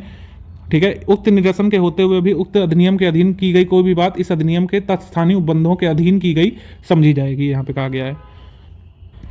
अब अनुसूची जो धारा 2 के खंड या गा में दी हुई है कि कुल मिलाकर विनिर्दिष्ट दिव्यांगता होती कौन कौन सी हैं?